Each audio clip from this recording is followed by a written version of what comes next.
stuff will make you a goddamn sexual tyrannosaurus. Just like me.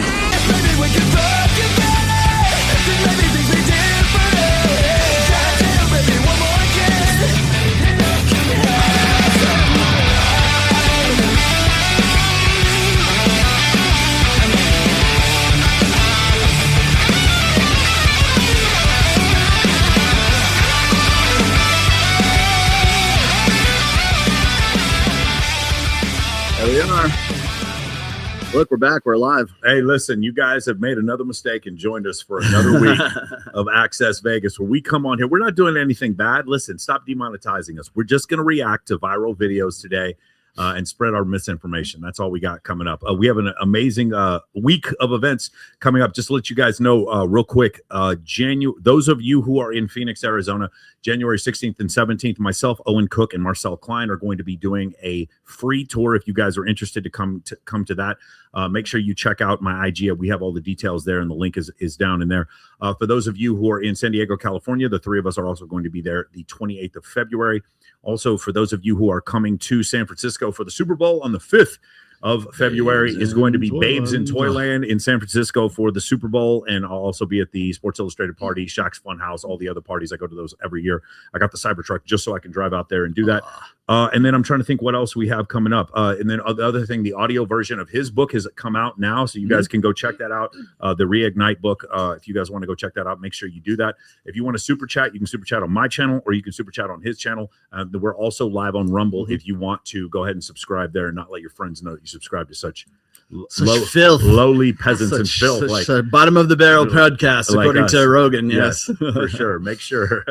Yes. And if you guys happen to listen to any other content creators and they sound like they're stealing every single word that comes out of our mouths, that's not a mistake. This is where it originated. This is where it originated from. So awesome, guys. We want to make sure glad to be your inspiration. So let me go ahead and did you have anything? No, I just want to point out that the AVN is coming at the end of January as well, and I know that Mike Tang is going to be in town. I figured I'd give him a plug real quick, because Mike Tang is a very great. He's done our photos before. Great professional photographers coming through. It's really hard to do a show during AVN because every girl's booked. No one, they don't want to come here. They want to stay there. They want to stay. It's like, what do you have to do? It's we like, made that mistake once. I gotta go to a party for $3,000. Sure, a party. Got it. During AVN. Beautiful. Yep. All right, guys. Let's go get it started. Kaisha Marie, is that I said it correct? Yes. Okay. She's from Seattle. She's an influencer and author. Welcome back. Good to see you on the show. Thank you so much. She's from El Paso. She's a musical artist and a barber. It is Lizzie Baby. Welcome, Lizzie, for the first time. Good to have you on here. She is from San Diego. She works at the Bunny Ranch, and she is a musician, is Lauren Rosas. There she is once again. She is from Los Angeles. She's an entrepreneur and model. It's Milena. Got it. Wait. You're also Mrs. Iconic Croatia. Iconic Croatia. Got it. He is the creator of Parallel Lives. He's from Miami. Welcome, Ethan Kaiser, to the show. Beautiful. Good to have him here. And she's from Boise, Idaho. She's an influencer and OF model. For the first time on here, we have Lux. Thank you for joining us, Lux. Okay, awesome, man. Let's just get into it, man. Let's show this. So, ladies, I want you to go into this with an open mind. And I want you to watch this, and then we're going to get your reaction, okay? All right. You want me to do number one? Do number one. Yep. I made an app called Parallel Live that makes it look like you're live streaming with tens of thousands of people watching to see how people treat you differently when they think you're famous. I got invited to this random girl's birthday party, and when I put out the live stream, I was a hit. Guys! Oh, sorry. This one. I had this on top of it. Sorry, let's try this again. How old is the birthday girl? The winner gets a prize. The comments are AI generated, and I activated meme mode where the audience is mean to everyone. Oh! No, I'm not in my 30s. Who is that? Block that person. Oh, thank you for the $80 donation. Your bitches need to get your leech hands off Ethan. Oh my god! I then went to a rooftop, set up my live stream, started fist bumping, and didn't have to even say a word.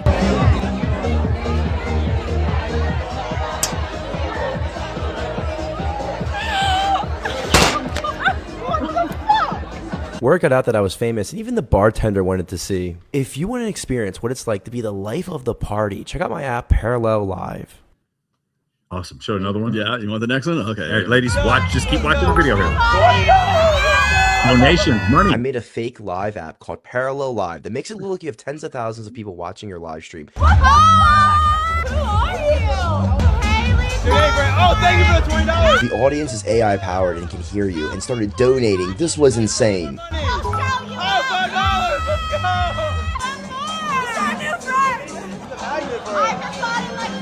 She started telling everyone she made me all this money. Then I started getting mobbed by girls wanting to be in my live. You want to be in my live stream? Random groups of girls kept coming up to me, asking to hang out with me. They wanted my number. I've never experienced anything like this. If you think they're beautiful, send in a donation. I'll buy them a drink. Oh, thank you for the $10. People started filming me everywhere I went. I felt like a celebrity. This girl asked me to put sunscreen on her. This is for scientific purposes only. If you want to experience what it's like to be famous, click the link in my bio and download Parallel Live. Shameless. Yeah, one more. Last one. Here we go. I'm in for live streaming with tens of thousands of people watching to see how people might treat you differently when they think you're famous. Once word got out that I was famous, people just started staring at me.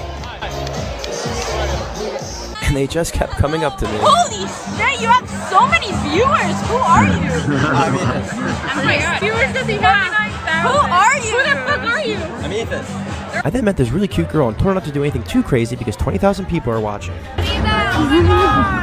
If you want to experience what's it like to be famous where people can't get enough of you, check out my app, Parallel Live.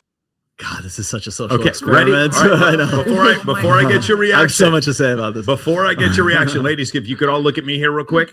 How many of you would have fallen for this? Raise your hand.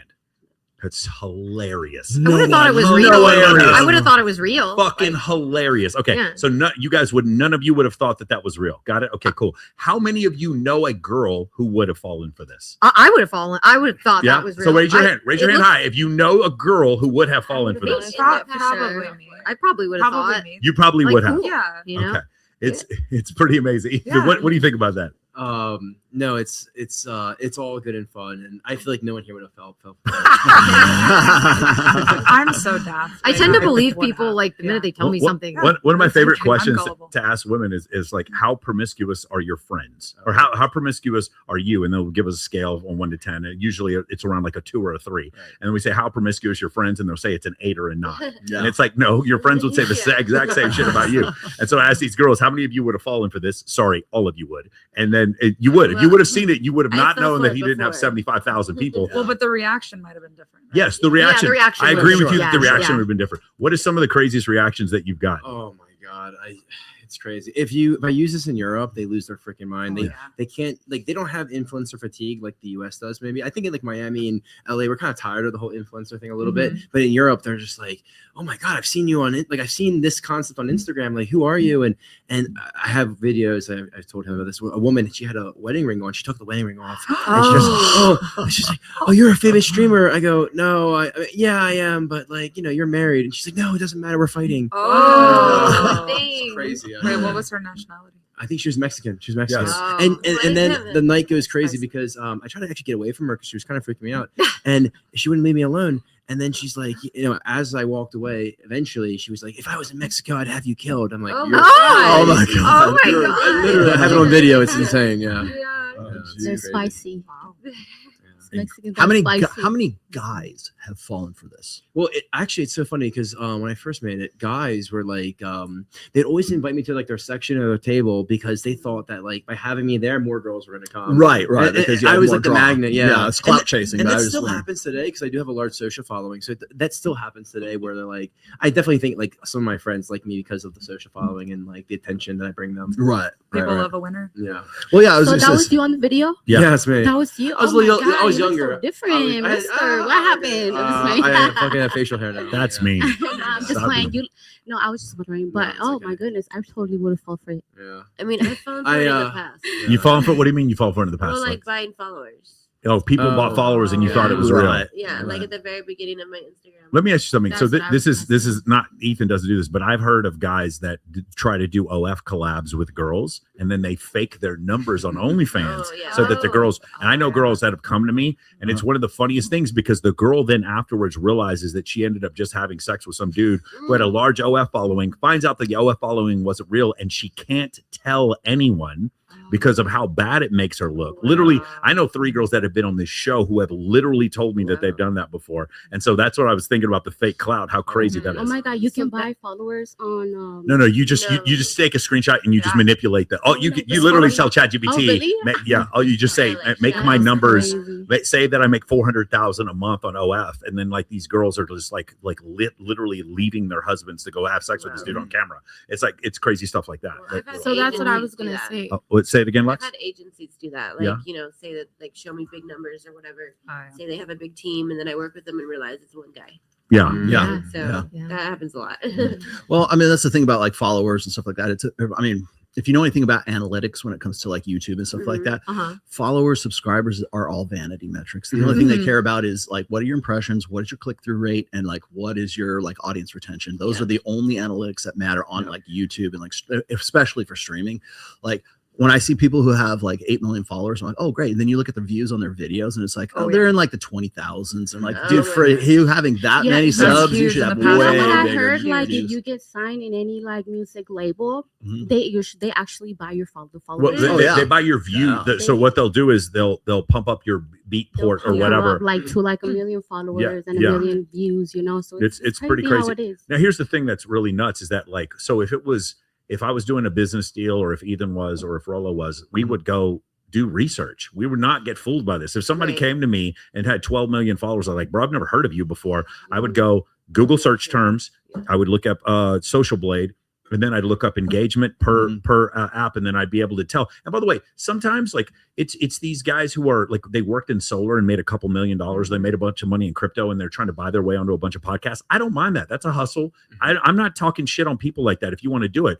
The problem is it's these guys who, like, because they didn't create their own following, they want to go on everybody else's show. That's hard because it doesn't help anyone. Does that make sense? Yeah.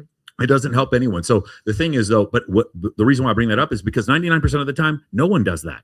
I see girls banging dudes who have fake Rolexes constantly, rented Lambos constantly, and my favorite one, Airbnb, some nice house, and my favorite one is those 23 women who wanted to sue this one guy who for impersonating Lionel Messi, and he slept with all of them. Oh, what?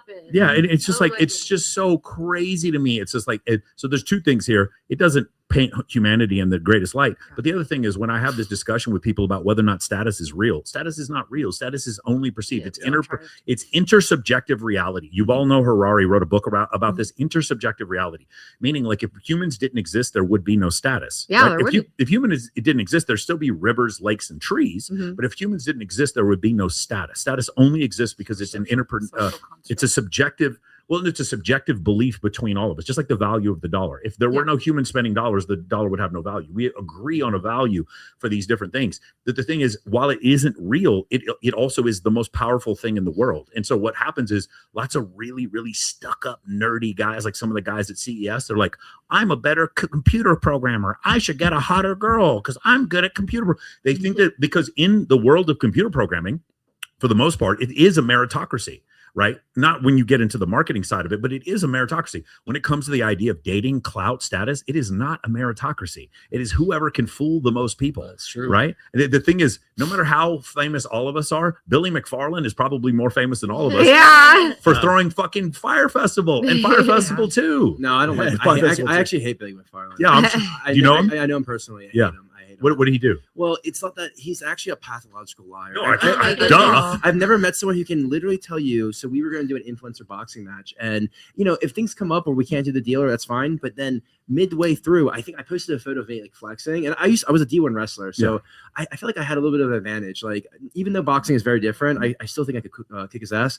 But then he tried to change it to kickboxing, something he had years of experience for. And like midway through I got a boxing trainer, and like I was preparing for this fight, and then he goes, "Oh, what do you mean? I always said that we were doing kickboxing." I'm like, no, we were on a call with people that all heard this, and these people are on the call, and he had no shame lying to everybody. Everybody knowing he's lying. No, I agree to kickboxing. I'm like, why did I hire a boxing coach if we're doing kickboxing? Yeah, like, you're obviously just like a complete fraud. This man, when I saw that he was doing Fire Festival 2 or whatever he was doing, I said, this guy is going to fail on everything he does because he has no integrity. I mean, literally, like, he's a psychopath with no integrity. Of course, agreed. you know what it is in his mind, because he's like, I'm robbing from Peter to pay Paul. I meet guys like this that work in business all the time. What I'm going to do is go to guy A and then promise him guy B's money, and then I'm going to go to guy B and promise him guy A's money. And then while I'm doing that, because I know this is going to work, I'm not lying technically, right? Yeah. And so the funding never shows up, and then he has no one to blame, and then he's like, well, it's someone else's fault except for mine. People give them a lot of credit. Just one thing I want to say about like these types of scammers in this world is that they get a lot of credit. Like, we had Netflix, this, and that. It takes very little work to fake like spreadsheets. Like, we have this revenue coming in, and doing that does not make you a smarter person. And they get credit for that for some reason. Like, if I have a lot of credit among like investors and like high net worth individuals, if I faked income from my new business or whatever, they would give me more money, but I would go to jail eventually for lying to my investors. There is no honor here for this. And he gets so much credit for it. Can you talk about this? So one of the things that inspired you was there was a kid who took the HTML version of his Instagram and then he changed the numbers on there. So he just took the screen to copied it, and then he just changed the numbers on there, so it made it look like he had like millions of followers, which got him into different events and stuff. Yeah. So I was living in New York City, and I had this idea. So it was like COVID just hit, right? And I moved to Florida, and I knew this kid who was like, oh yeah, I did this video of like, I changed my Instagram based on like the web page, and I made it look like I had more viewers, or more followers, so I can get into a club. And I had this like, what was that? To get into a club? Get into a club, yeah. So I had this like idea of like, okay, that seems interesting. And then I didn't know anything about live streaming. I just started doing social media, had no followers. And then I saw like this live streaming thing on TikTok. I'm like, oh, I could make an app that looks just like that. And I could probably go out and like, people probably let me in the clubs. So I built it in like 15 minutes. I built it. I went out that night, and it was just like, people lost their freaking mind. It worked too well. It was unsafe how well it worked, right? It would work even better, I would say, in an Asian market. Oh yeah. Having just competed in Cambodia last year, it is fascinating. And I spent about 6 months also in Shanghai. This is about a decade apart, but it is fascinating, especially now that we're in this. We were just talking about social media fatigue, right? That is non-existent there. They don't care if the metrics are faked. They don't care if your followers are bought. They don't care if you have little engagement. It's just all show. It's kayfabe. I had a question for the table. Kayfabe. I got recently, there was like this brand deal that I got, and it was just pretty small. It was smaller, but I told them, I said, look, my analytics haven't been up. I really haven't been on social media lately. I said, I go on podcasts when I can, I said, but this past year I've just went through a lot. So I kind of was hermit.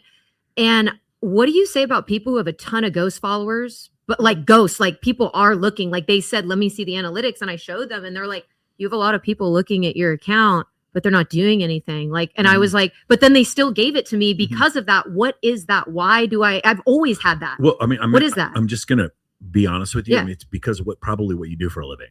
Like, they don't want to be openly. So I get this. Okay. So I get this all the time. So I'll have people, I have this one guy who works for the Knights, and he's one of the, well, I'm not going to say what he does because you can figure out who he is in 2 seconds. He works for the Golden Knights, and he comes up to me and he goes, hey man, I just want to let you know, like, I love your, he's like, I can't take a picture with you. I love your stuff. My wife hates it. I just want to let you know, like, I share your shit all the time, but I can't like it.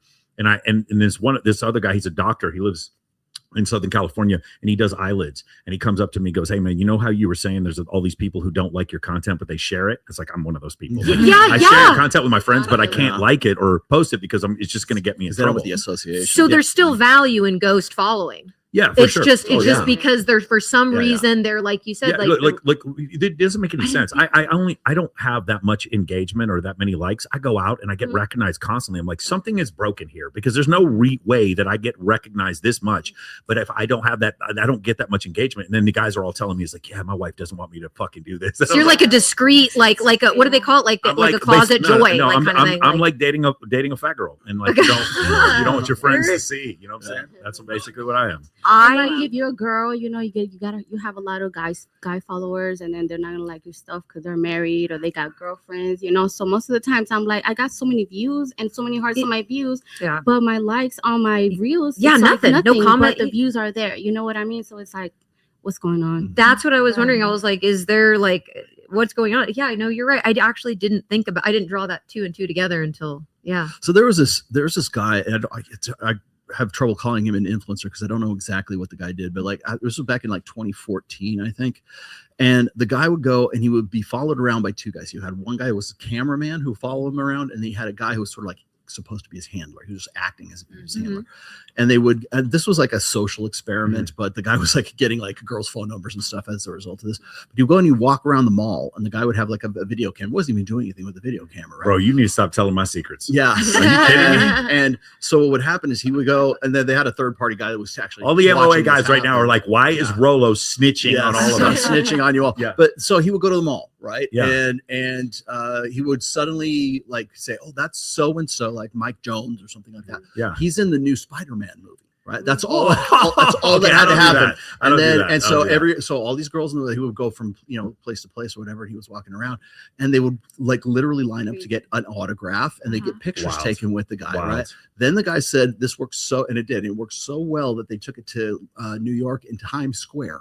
Did exactly the same thing, and they had guys like even guys. That's why I asked you like, how many guys have fallen for this? Because it's one thing like we go, okay, well, the girls want to be attracted to a guy who's a famous actor kind of thing. I got that. It's like sort of like this fantasy of celebrity. But there were guys that would come up to him and go, hey, do you know who that guy is? Like just to see if the social experiment's working. And go, oh yeah, that's Mike Jones. He's a great actor. Blah blah. And he's going to be in the new Spider-Man movie or something like that. And they would literally be getting selfies with this guy because they wanted to be associated with this guy. And the thing is so like what you're saying before is this. I mean, technically it's social proof, and I guess amongst women it would be pre-selection, but it's easy to manufacture. Even back in 2014, when we didn't have the kind of social media that we have today, even back then it still worked. So the reason I was asking about the guys is because it's not just chicks. Like people go, oh yeah, well, chicks are just dumb. They will never, they'll follow around, whatever. No, guys will do it too. And they'll go, because if they're hanging out with you, then that's the clout is like, drop pixie dust on you or something. Guys are sometimes way worse. And what I've learned actually is so fascinating is like when people want selfies or photos, and I've also hung out with like people that I think are like celebrities or at least known. A lot of times it's not because they love that. I used to think like, oh, you want a photo with someone because you like their work, but that's what it was. It's actually like we don't really even care about your work. It's actually I just want to be seen with you because I know people will appreciate that. They'll think I'm cooler because I'm with this person. And I never knew that was a thing until like I saw it firsthand. Yeah, they're stunting on their friends from high school. It's exactly. Like, hey, I'm here at a better party with cooler people than you are. And then because of that, now I get more status. And then their friends like, oh, look she's acting all brand new. It's like, yeah, but you're watching. That's the point. It's like you're watching. Like having people talk shit about you, bro. At first it bothers you. Like when you write a book or start a podcast or whatever, and then after a while you just start seeing the correlation with, especially if you have niche content. A lot of people are just going to disagree with what you have to say. Yeah. Never to your face though. Guys, what do you think about all this? I agree. I agree. I do live streaming on TikTok, and there's a lot of politics in it with who has motion, who has views, who has people who actually engage in their live stream, and it's a lot like that. That's just with the live streaming. And I can say that too. I mean, I don't know about your guys' platforms, but I'm assuming we all have pretty huge platforms, and I feel like with that, people do treat you differently. They do want to hang out with you. They do want to be your friend just off of that alone. And sometimes it's hard to tell what's genuine, what's not. You become like a mini celebrity. Absolutely. Absolutely. I mean, we live in that time of people want to be noticed. And if they can hang out with you and get the attention that they want. Yeah, totally.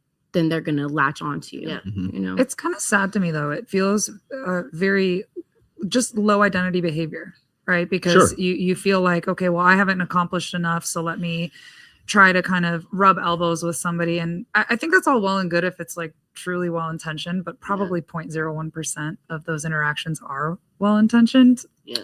I'm not interested in people who are celebrities. Like I met Dave Chappelle twice and I wanted to meet him because I thought he was funny. Right. I didn't care that he was a celebrity. I'm friends with Jeremy Piven, the actor, but I'm friends with him because he's hilarious and he's really good. I don't care that he's famous. Most of the time we hang out, I don't even take pictures. My buddy last night, Anthony Mackie, was at the guy who plays the new Captain America. He was at a Marquee on Monday. And my buddy was out there talking to him, and also John Boyega. I don't know if you know who he is. Yeah, he's been out with us before, and I'm just like, it's one of these situations where, like, when I'm listening to him, I'm interested in the fact that these guys are really good. Like Ethan is really sharp. That some of the ideas he came up with are incredible. Go ahead. Question, Anthony Mackie, because I think I follow that actor's journey. is this his first like major? He's the major one in the role. I don't know. Because I haven't watched the one that he's been because I believe that like so they have this thing where they said like certain actors like in order to stay in media they never take the number one role. They always try to take the other roles. And that's a career thing, so that later down the line they can get strategy. Maybe. And I was wondering because that sounds so familiar. Yeah, coattailing it. Yeah, and then all of a sudden they've been there so long, they're just there now. Yeah, possibly. I mean, he's a Marvel superhero, so that's about as big as you're going to get. Yeah. I got a quick comment here from this guy. I just want because I was going to get to this anyways. And it's a good segue. So he says it's extremely pathetic to be dependent on external validation instead of internal agency. I'm gonna play devil's advocate here. The irony is that you're saying that on a YouTube comment, bro. Like think about like use some self-awareness. Like that's the people saying get off social media on a social media app. Like that's the problem. Yeah. Well, I'm not trying to dress the guy down because this is what I get a lot, and God bless him. I love me some Justin Waller, but Justin Waller would be like one of these guys who say, well, you got to be authentic and you got to have your you like be about it and like don't worry about like for you. He'd be like, why would you not like actually like why wouldn't you want to be a real famous podcaster instead of faking to be one and looking for like the validation outside of actually earning like paying your dues and learning your chops and everything like that. Is totally different though. But yeah, it is. But like I was going to say is though, the reason why a lot of guys, and I understand the sentiment here, the reason why guys who have actually done the work and busted their ass to get to where they are because they're like, well, I want to make sure that I've got $1 million in the bank. I've got to have 6-pack abs. I've got to be 6 feet tall. I got to maximize everything. I've got to be that fucking guy, and they do, and they get there, and then they see that like a guy like you walking around the club and saying you're just dragging women with you all over the place, but it's like it's not based on anything that they've done, like doing the real work, right? And so, and I understand where that is, but the thing is I can also have to say this is that, like he was saying, value is perceptual. So it doesn't matter as long as the illusion seems real enough. That's all that really matters. I think that's what pisses them off because they've done all this work and busted their ass and are authentically about it. They think it's a meritocracy.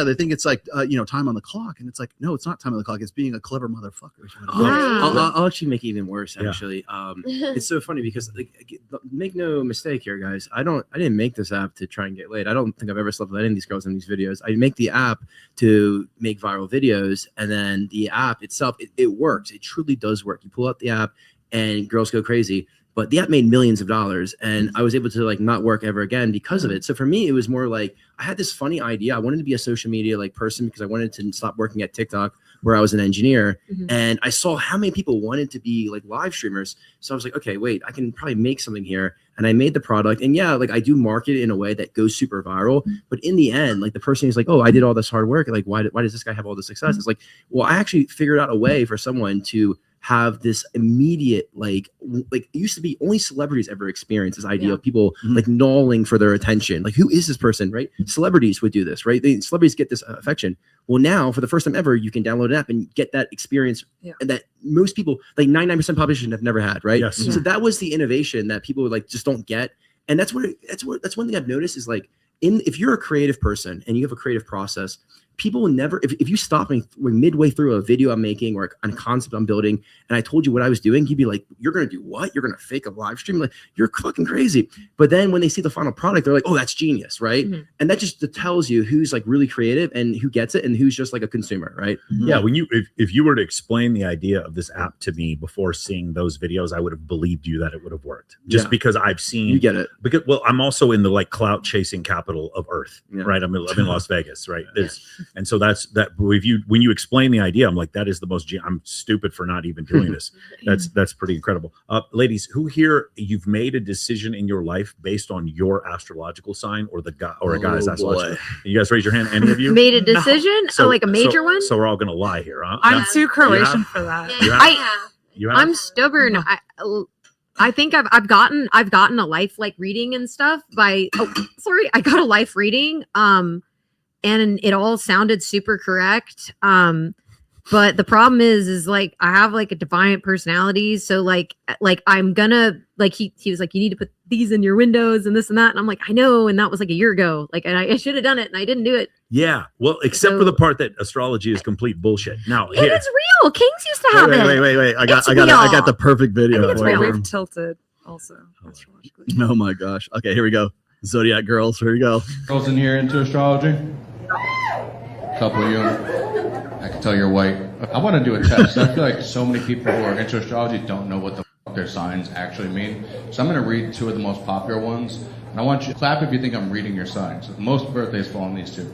The first one is charismatic leader, driven forward by a sense of personal destiny, often their weaknesses are perceived as strengths, and tough-minded. Clap if you think that might be yours. Libra? Yeah. I thought Libra. Astrology girl, okay. Second one, more birthdays are on this one. Interested in creating art, sometimes seen as impulsive, also does not think about themselves and their own advantage, but solely or the good of the people around them. Clap, that's Libra. That's Libra. A couple girls over here, a couple girls over here. The rest of you, okay, so most of you passed because neither of those are astrology signs. It's the biography of Hitler. So. I said that. Oh my God. Well, that okay. Well, I don't know about him, but oh my God, that's so great.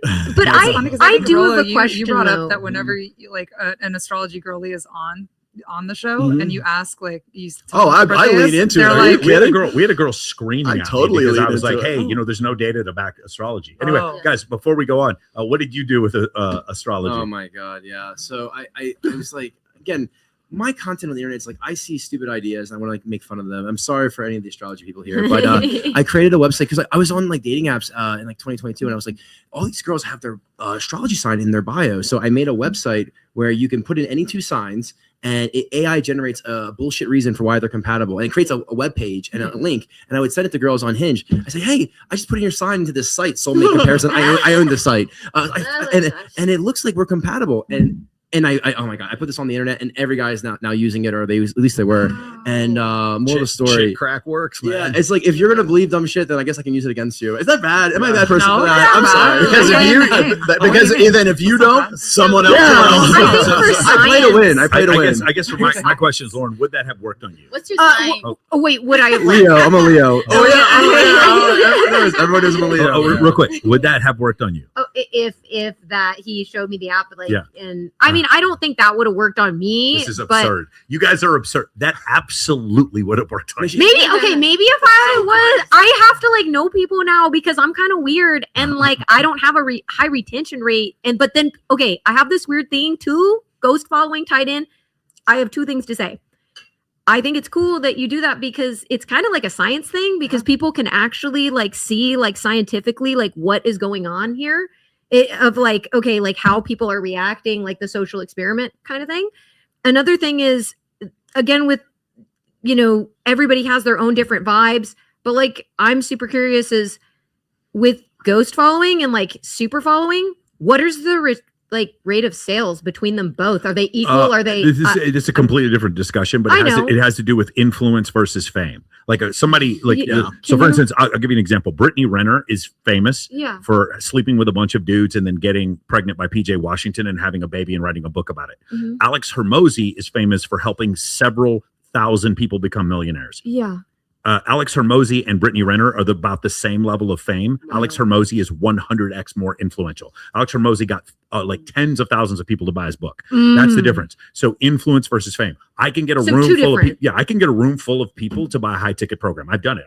I sell from stage. Most influencers that I know, especially really pretty IG models, if they were to come and try to do my job with the podcasting or whatever, they would just fall on their face because they can't. So they become a DJ. That's what they do. That's something. They end up doing something like that, and there's nothing wrong with that. But that's more fame. physical. That's fame without influence. Okay, influence is different. So that's a really great thing. And it was actually Alex Hormozi who talks about this. Alex Hormozi he's influential to me. Every time he buys a book, no hesitation, I'm going to buy. If we wrote 10 books this year, I'd buy all 10 and read them. Well, yeah, that's the first thing that I thought when I thought, I'm like, this stuff does need to be kind of looked at in that scientific way so people could kind of see human behavior, but I think we all know it in our gut. I don't think that we necessarily need the social experiment. It's cool to watch for sure. And I think like well, your cleverness. But it's not just social experiment. It's the part about the astrological signs making them all match, and then girls falling for this. I would have fallen for the astrologicals. That's my point. I know you would. I know you would. For the astrological, but not for the. I thought it was for the live streaming. The live streaming one. Okay, I would have fallen for the astrological. You would have fallen for both. I promise. Yeah. False. Well, there's what's the first thing you read in the morning? For me, it's not astrology. It's the Wall Street Journal. I wouldn't have. Like if someone showed me that, I would have been like, I don't care. Like, great, we're compatible, but like in your like matter to you because you don't. Yeah, I don't place value on it. I'm gonna tell Ethan why he's very successful. Okay, it's what's called the Forer effect. Okay, have you heard of them? It's also called the PT, like the Barnum effect. P.T. Barnum. Are you familiar with P.T. Barnum? He started the circus, like a sucker's born every minute, right? That kind of stuff. Okay, so the Forer effect is also known as the Barnum effect. It is the psychological tendency for people to accept vague general personality descriptions as uniquely accurate for themselves, even though the statements could apply to anyone, like those found in horoscopes or generic personality tests. Named after the psychologist Bertram Forer, it explains why individuals find broad statements such as, at times you doubt yourself, or you have a great need for other people to like you, to be personally meaningful and specific, often enhanced by positive framing or perceived authority. That I never. Oh. Yes, it's psychological. It's called the Forer effect. Incredible. Do you want to get to but I can't leave this one alone. This is too good. I've got a follow up to that. Those were Zodiac girls. This is Zodiac boys. Okay. I'm a Virgo. I told Lisa this, so I overthink everything. Oh my god. Oh Jesus. Oh Jesus. Exactly. Why would a guy ever speak up about star sign? Do you discuss it with your bros when you meet up? I don't think he's into women. And I'm an empath, so I feel things very deeply. I'm an artist, but I don't like putting brushstrokes over people. Oh, what the does that mean? Like Are you kidding me? Painting a picture. I do like her so much. I like how blunt she is, and she just cuts him off and be like, oh my god, just shut up. I don't understand anything he's saying right now. You could call people a faucet the way they're trained. Do men like this exist?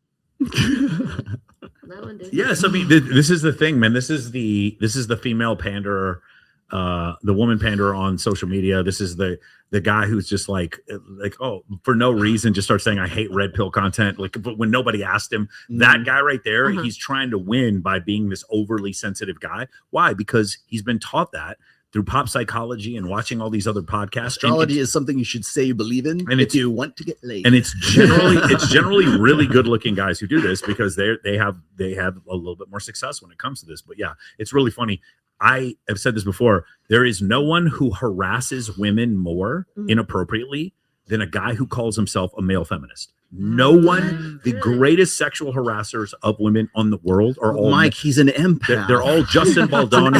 They're all they're the worst because they're sneaky fuckers. They're like trying to sneak in there and just be like cuttlefish. Yeah, exactly. And it's just so great. Like, I love women. You want to know what I do because I love women? I tell them the truth. I'm not going to tell them this shit. And that's because I love them. I tell people that I love the truth. And these guys just come in there and like, oh, your boyfriend, you had a dream that your boyfriend cheated on you. You should break up with him. Like, the fuck is wrong with you, man? Like, we're just destroying families because these dudes are on here being like, you should just give your girl all the money. There's a male loneliness epidemic just because these guys are losers. I'm like, bro, men are taking their lives 9 times the rate as women. And you just think that it's funny? Like, it's crazy to me. These guys get 100,000x the views that we get. But we're telling the truth, man. That's the part that sucks. Mike, are you drinking light beer? No, that was okay. I've never actually had a beer in my life, to be fair. Really? Yeah, that's pretty fun. Siege says this question for the ladies: would you lose attraction for a guy if he was jacked and muscular, but he's diabetic and has a glucose monitor on the arm? I've seen a few guys at the gym. No, actually, it's a new health thing where people are trying to go to sleep with their blood sugar as low as possible so that it burns calories while they're sleeping. They go into ketosis. There's nobody gives a shit about a glucose monitor on your arm, man. No, I don't think anybody would care. It's for those of you who've seen, it's right here in your bicep. It's a little white circle. They stick right here. That's how they do the glucose monitor. Hey guys, I just wanted to throw a shout out. I wish I was there. But I'm working, showing some support from over the road. Thank you, Gabrielle. Appreciate it, brother. And then Siege says Sartain thinks astrology is BS, but Rolo has discussed astrology crack could be used to a guy's advantage. But when does it get manipulative? when it stops being a shtick. I'll tell you when it gets manipulative. Like the problem is if I were to tell you, if you're a woman and I straight up tell you that what I'm doing is manipulative because astrology isn't real, you still don't believe me because you believe astrology is real. True. So it's one of these things like, how can I be manipulative if I even told you how I'm doing the trick? Because you would then have to admit that astrology is bullshit, which you can't do. So as far as I'm concerned, it's never manipulative. That's never manipulative. Well, like you were mentioning before, like when we're on the show, like sometimes I in the early days, we would always get into this. You can't talk about like UFOs. Wait, you can't talk about what? You can't talk about UFOs, astrology, tarot cards, what is it? Love languages. What else is there? I'm trying to think of the others. Woo. Oh, chakras. I've had my chakras read on the show before. Really? Wait, can you not do this on YouTube? No, you can. No, it's fun. But we used to you'll do incredible. So we used to be incredible. like, because like every time he listens, like, this is bullshit. And I'm just like, you know what, maybe we should lean into this a little bit more. And so like whenever it comes up, I'm like, I did this one experiment one time, and I said, we had 10 girls. It was at the old studio, and I said, if you guys are so into astrology, I said, what's my sign? Yeah. And there's 10 of them around there, and what are there? 12 zodiac signs? There's 13, but 13. Nobody, yeah. So we go around 10. Nobody counts a fucus. Not one of them got it right. And I go, statistically, you should have guessed it by now. You know. Yeah. And so what does that tell you? And it was at that point, whenever somebody brings up some sort of woo-woo magical thinking, I'm like, oh, really? Tell me more about it. You know, so like I'm a fucus. Bring it in. Yeah. Bring it in. The 13th sign. Yes. Yeah, but make up something that's a fucus is the 13th sign that nobody claims. There was a 13th sign. There was. Yeah. Okay. What do you want to do next? Just let's do this one right here. Let's go to. Oh yeah. Oh, okay, there you go. Let's try the audio again. I do not have audio on this. Okay, looks like it didn't download it. Then let's just go to this one right here. I feel so connected to the world when I watch TikTok videos. Is that weird? Like I feel like connected to my society. Like I don't know. Like it's weird. I wish it was there years ago. That's how it sucks you in. Yeah. Theory, and this goes back to that article that came out where it said that having a boyfriend is embarrassing. I am very certain, and I've been treating this like a case study. I've been observing, collecting data, but the only women who are in long-term relationships are the ones who have a high tolerance for mediocrity. And people love to say that in our day and age, love is dead and that people used to make it work. My grandma and grandpa were together 52 years. My grandma loved my grandpa dearly, but she did everything. Whenever I see a long-term couple work it out, it is because that woman is doing everything and she has done the mental gymnastics to accept the bare minimum. She has convinced herself that she either doesn't want those things that she used to want, or she has made some kind of justification in her sacrifice, in being the matriarch. In any of these long-term relationships, I never see where the woman gets a better deal. I see where the man gets essentially an indentured servant. He gets free labor, free childcare, free cooking, free cleaning, and she gets him. And I would say the best case scenario, she maybe doesn't have to work, but in most of the scenarios, she is also working and she is doing all of the housework. I'm sure there is a very small majority that maybe has one of the good ones, as you guys would love to say, but I don't even trust you guys because I see the mental gymnastics that you do to live in that cognitive dissonance because no one wants to admit that they are accepting the bare minimum. No one's going to admit that they're unhappy, or else honestly you would have a psychotic break. You would probably kill yourself. But for most, and when I sit down with my friends and I hear actually what's going on in their relationship, what it is built on is extreme codependence. It is the woman who has her childhood wounds, who painfully desires to be picked, who is in absolute survival mode, whose cortisol is shot up so high that it has literally shut down her prefrontal cortex to even be able to think, to see that there is a life that could be peaceful without this man. She can barely make decisions. And I've just accepted at this point, my tolerance is so low. I truly used to think I was someone, I was like, I'm going to have 5 kids. I'm going to get married one day. I thought I really desired that, but I'm just like, how could I ever give up this peace? Whenever I'm with a man, I'm crying. My nervous system is out of whack. And even for the good ones, let's say not a narcissist, not a chronic abuser, their emotional intelligence is just not there. They're not that interesting. They're not that smart. They're naturally selfish. They're gluttonous. I cannot stand a man. I will never have a man in my house again eating my food. See what I mean? My tolerance, There's no way. And I'm like, for the women who are having a man live in their house, that are eating their snacks, that are being selfish, that you are having to teach them basic concepts like empathy, that you are doing their laundry and cleaning up after them. But I just feel like it has to be the only way to make it work. Wow. And I'm opting out. I'm opting out of that contract. Again. Okay, I'm just curious, one at a time. What do you guys think about that? Well, Lux, what do you think? What did I think about it? I don't really know. So I don't know. Kind of give me a recap about it. Do you agree? Kaisha, what did you think? I could definitely see how she feels like that. I mean, relationships are a job, and I do believe that it depends on individual. I mean, who knows what type of person if she's giving her perspective, she's giving it off of whoever she's talking about. Interesting. That's a really good point. Yes. I don't think that goes for the mass. I mean, everybody's relationship is something different. That is very enlightened of you. What do you think? When she said small majority, what the fuck does that mean? Yeah. I don't maybe silent majority. She meant small minority. Small minority. Okay, I lost her after that part. But this girl's an idiot.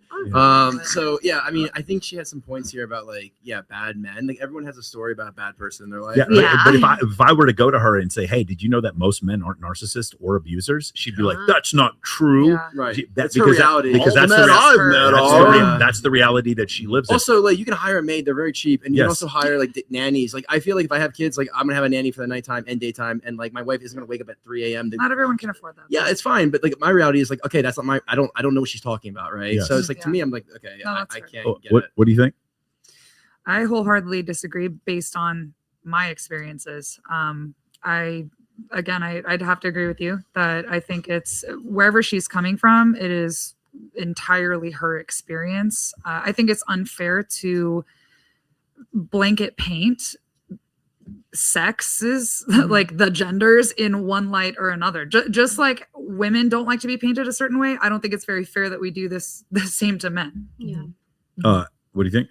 I think that they're I kind of related to some of the things that she said. I think in relationships, I noticed that I kind of did some things. I was a little more self-sacrificial than maybe I should have, but I didn't mind doing it. And I don't have any anger, any, what do you call it? Resentment because of it. Cause I'm that's just how I was. But, I think that when, I don't know, like you said, kind of that might've been her situation. So that could be a little different. Anybody else? Yeah. I told my mom and my dad because they've been together for a long time, but they have. She's an indentured slave. Then is what you're saying. I told my mom, I was like, you guys need to be very strong in the heart and strong in the mind because it's really hard to have a relationship. Yeah. Okay. So I'm going to propose a different opinion, and I'm not going to talk about her reality or my reality. Okay. In reality, she's full of shit, and the reason why she's full of shit is because probably at some point she became an intolerant person to date, and because of that, she got the worst out of men, and so now everyone's an abuser and a narcissist. I know so many women who are in happy relationships with men, and like I said before, I clean my place all the time. I try, especially keeping up with my pets, but I hire a fucking maid. There's no reason. And my girlfriend comes over, and I have my mobile detail unit come and detail her car as a surprise. This is nonsense. It's a new trend on TikTok that having a boyfriend is an embarrassment. That's essentially what they're doing. Yeah. And so because she believes this, and partially, where did she probably get this from? It probably came from a time in her. Time in her early 20s when she was just going after one super hot guy after another and losing the ability to pair bond. And so now what happens is, because she's become so intolerant for us to deal with, for a man to deal with, her response is, instead of dealing with the rejection and the fact that she's probably not a good person to be in a relationship with, all men are abusers, all men are gluttonous, all men are liars, or even the vast majority are gluttonous and it's just utter and complete nonsense. Do you guys know most men don't cheat? No, women who only date guys who drive Ferraris and live in Miami don't believe when I say this. Most women don't cheat. Most men don't cheat. Most men aren't abused. The vast majority of men are not physical or verbal abusers. This is shocking. Women's ears are burning right now listening to me. How dare you say this? That's not my reality, Michael. I don't give a fuck about your reality. I give a fuck about the reality. And in the reality, what's happened is when I see this very often is I'll deal with a woman who's dealt with a lot of trauma. It's not her fault. I understand she's dealt with a lot of trauma. And now it's every man from this point forward's fault for why she's having to deal with this trauma. I know, like just like what you said, bro, a nanny and a fucking housekeeper. Stop with this nonsense about you're doing most of the work. I order out every night. This is crazy, man. I have the girls that I date, I help build their businesses. It's nuts when I hear this shit. And I know a ton of guys that are just like this. She is full of cope, and I understand why, because she's been hurt. And I love women because I haven't been hurt. My experiences with the opposite sex have been nothing but positive. Yeah. So I don't have the same opinion. But it's not that I don't have the same opinion because it doesn't work. It's that I meet guys. So for instance, when you talk about you would make a girl's life easier.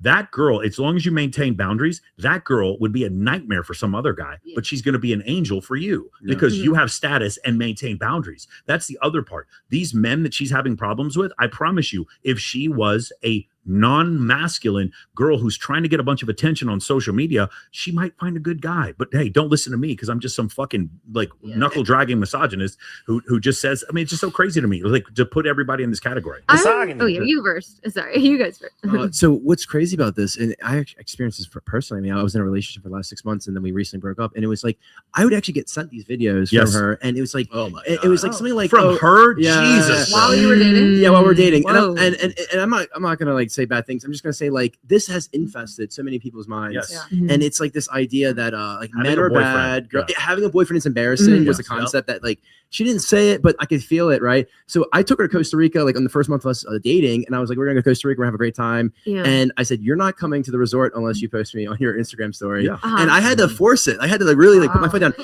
And hard launch. And before we were even dating, I posted her on my Instagram story because I wanted to be like, hey, look, like I'm just gonna show you I'm coming forth with like I'm serious, right? And it just really rubbed me the wrong way when she did it, and I had to force it.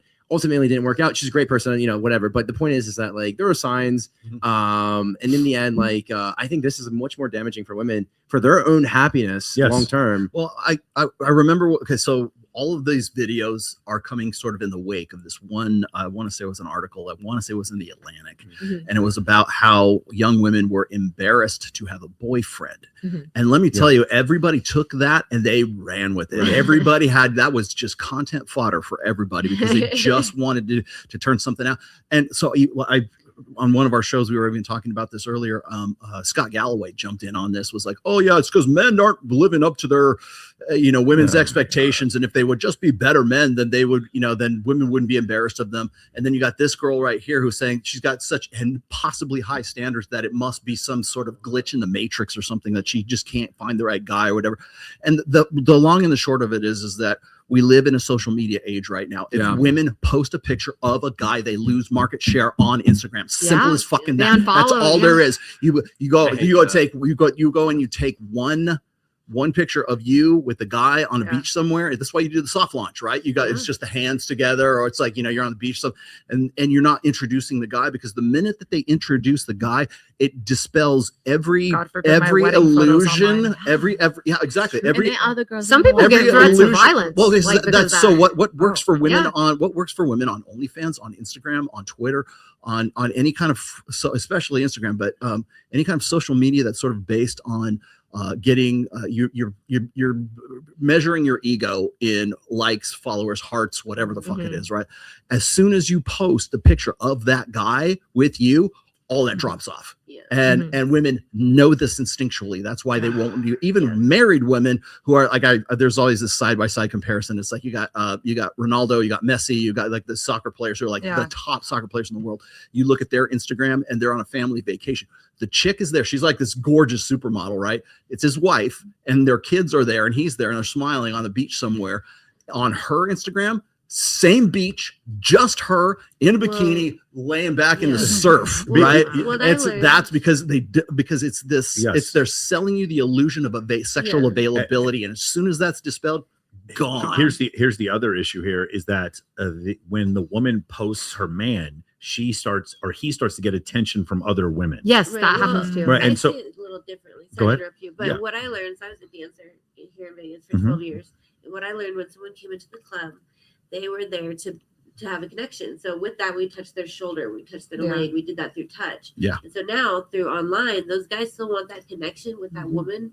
So that's why they don't want to see it with another man, because they want to see themselves with it. Yeah, they have of course. Yeah, I mean, it's the male fantasy, Like, right? did you hear about that Liz the Wizard? Yeah, Wizard Liz. Yeah, Wizard Liz. Did you hear her story About her getting cheated on? Yeah. Yeah, but the problem is, like, the guy was writing songs about her. Of course he's going to cheat. He's the guy she was with was in every possible way a male feminist. He's exactly who I'm talking about. The biggest harassers and gaslighters of women are men who call themselves male feminists. Wow. I love women. I think women, I am all for women succeeding in the world. But I don't call myself a feminist because I understand what that is not egalitarian. What that word means is that it's the subjugation of men for the benefit of women, and it's not based in reality. And so because of that, like, I tell, again, if I love someone, I tell them the truth. If these guys, they don't love you because they're lying to you, they're gaslighting the shit out of. No one the biggest gaslighter of women on the entire internet is a guy named Chris GQ Perry. Millions and millions of followers, just basically blatantly lying to women about what they should expect from men. It is the most amazing shit I've ever seen. And when I look at it and see that his engagement is 100,000x mine, I just realize the uphill battle I have. However, I guarantee you, I can sell more high ticket courses than he can because I can show receipts and results and scientific evidence. He can't, because what he's saying is hokum astrology nonsense. Do you want to go to another one? Yeah, I got. Yeah, go ahead. Oh, let me see if do you agree with this? Bicep vein is the McLaren in the body. Elaborate on that. When you show up in a McLaren, whether you like nice cars or not, it communicates something about who you are. It's funny because I think if you see somebody say something or do something like that, you either go irritated or inspired, one or the other. Most people get irritated because they rather reject the potential of them ever getting it, because they don't ever want to think they could, because then they know they didn't, if that makes sense. For me, the bicep vein is the same thing. When I used to look at somebody that was shredded and low body fat percentage, I used to think dumb stuff like they probably have no fun, they probably are militant, I bet they have no friends, I bet they spend their whole lives in the gym. Like, I made up all these stories about what I thought that meant that were not true. I told myself those stories to keep it not something achievable, because if I actually knew the truth, which is the opposite of what I just said, then I would have to admit that it's just my decision not to. Yeah, that's awesome. It's definitely very true. It's like people, I have some friends of mine who are online coaches or whatever, and they're all of them are called a scammer. Not for any reason. You ask, okay, why is this guy a scammer? What did he promise he didn't deliver on? And there's nothing. But the problem is the idea that one person could teach another. What happens if I can take a course and I can learn how to become viral from, let's say Ethan teaches a course. If I learned how to become viral and it was legit and I paid him money and he taught me or whatever, from that point forward, every single person who didn't become viral, now they don't have the excuse anymore. Yeah. And so now, because I've taken away your excuse, that's when the real hatred comes. The true unadulterated hatred comes when you prove someone wrong or you take away their victimhood or their excuse. And the true virality comes when you give victims a safe place to land. That's what flat earth is. That's what BLM is. That's what feminism is. That these are safe places for people to land with their victimhood. You do that, you will go incredibly, incredibly viral. Whereas me and Rollo are like, hey guys, you need to get in the fucking gym. If you don't, you're going to be fat. If you're fat, women won't like you. If you're broke, then you don't have any mobility or lateral movement in order to date women who you would find attractive. We're telling men to level up. There's no excuses here. We're not subjugated. Men are not victims, but we have to work our ass off in order to be successful. That's what we're telling other men to do. We're not giving, there is no, listen, right here, look at this, right here. You see me on screen? This is my shot. There is no safe place for victimhood here. This is not your safe space. Fuck your feelings. Fuck your feelings. There's no safe. If you do not work hard, you will go 10 years and women will not fuck you. Yeah. You can believe whatever your mom told you about being a special snowflake. It is never, ever going to happen for you. You can easily go a decade and no women will ever have sex with you. It is very easy to not become a millionaire. It is very easy to never run a business that is successful. It's super easy. All of you, 1, 2, 3, go. You just did it. It's incredibly easy to do that. That is the truth. There is no space for victims here on this side of the aisle. None. Okay. And so that's the problem is like when you create a safe place for victims, bro, you are good to go. Women are like, men are all trash. What are you doing? You're creating a safe place for victims, right? Women are all trash. What are you doing? You're creating a safe place for victims. They don't have to deal with the rejection of what's going on. Those people who are ripped, they're narcissists and their lives suck. What are you doing? You're creating a safe place for people who are overweight and don't want to go to the gym. I have a question. Did you say that BLM was a space for victims? I do think so. I think not, I'm talking about, I'm not. We can agree to disagree. I think that the organization stole a lot of money, but I think that there's a difference between that and the movement. I think there were some people in the movement who actually had, ideas where they were trying to make the world better, but the guy who ran the organization, it's pretty objective now that he stole a bunch of money. So wait, question for you now, because I actually want to push back a little bit, because I think that on the male side of this, we have the same concept of like safety, like it's not your fault. The women are the bad people. And I see that. I'm like, those guys are losers. Yes, like, agreed. Those guys are losers. I agree. They're I mean, losers. the incels? And I think incel gets thrown around way too much. I've been called an incel. I wish you could convince more women that I don't have sex. That'd be great. I feel like, but I think it works against only an me. incel would create an app that like made it seem like it had more followers. No, but what you're referring, What you're referring to actually is, it's like, oh, women are the enemy. Yeah, I mean, that mentality is. And there's also guys who I know who get laid and they still think women are the enemy. It's just because they've all like dealt with people that maybe they shot out of their league for a little bit and then came back to reality and now they're mad, right? This happens all the time, right? So I'm just like thinking like, okay, so if the safe space for women, which is like this comfort of like astrology and like men are all bad, men are all trash, like what's the equivalent for men? I think it's like the Andrew Tate followers of the world, right? I mean, on the extreme side, I mean, what is he preaching? He's preaching like women toxic masculinity. It's like it's good, and like I think in a sense like there's more gray area to this. Like if you're like, okay, if you're not in the best shape, we all know someone who isn't in great shape but bangs a lot of hot girls because he's really funny. Like that is a skill set in its own, right? So maybe that's like a evolutionary like response to this, right? So like, what do you think from like the male like I guess like coping side where they're hating women? I think anyone who like, even from your side, you talked about this before. There were men who hated women who loved to see you tricking them on and you saw it in the comments. And the reality is a lot of content creators who do not hate women still have fans who do.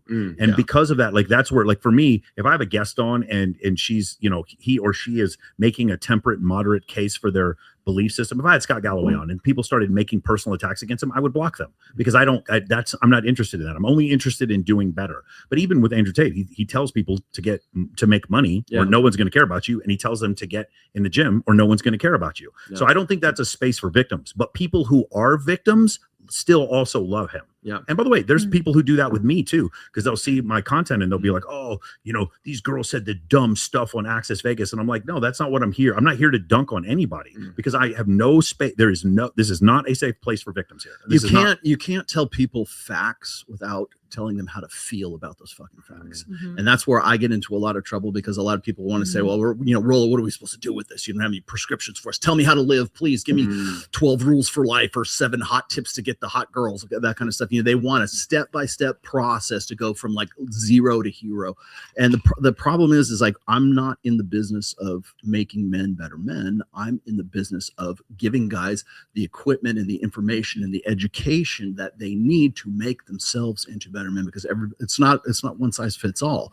But that's what they want, though. They desperately want that. And the other thing is if you don't tell them how to feel about those facts, they'll hate you, first of all, but they'll presume 2 things. Either you're on my team or you're on the enemy's team. Right. So they're going to hate you either way. If you give them, they're going to hate you either way. But the thing is like, if you give them information that aligns with their preset belief sets, then what they're going to go is, this guy is advocating for me. He says body count is bad. Yay. Right. But if you ask me off camera, if somebody point blank asks me, do you think body count matters, Roll? I'm like, no, not quite. Honestly, not.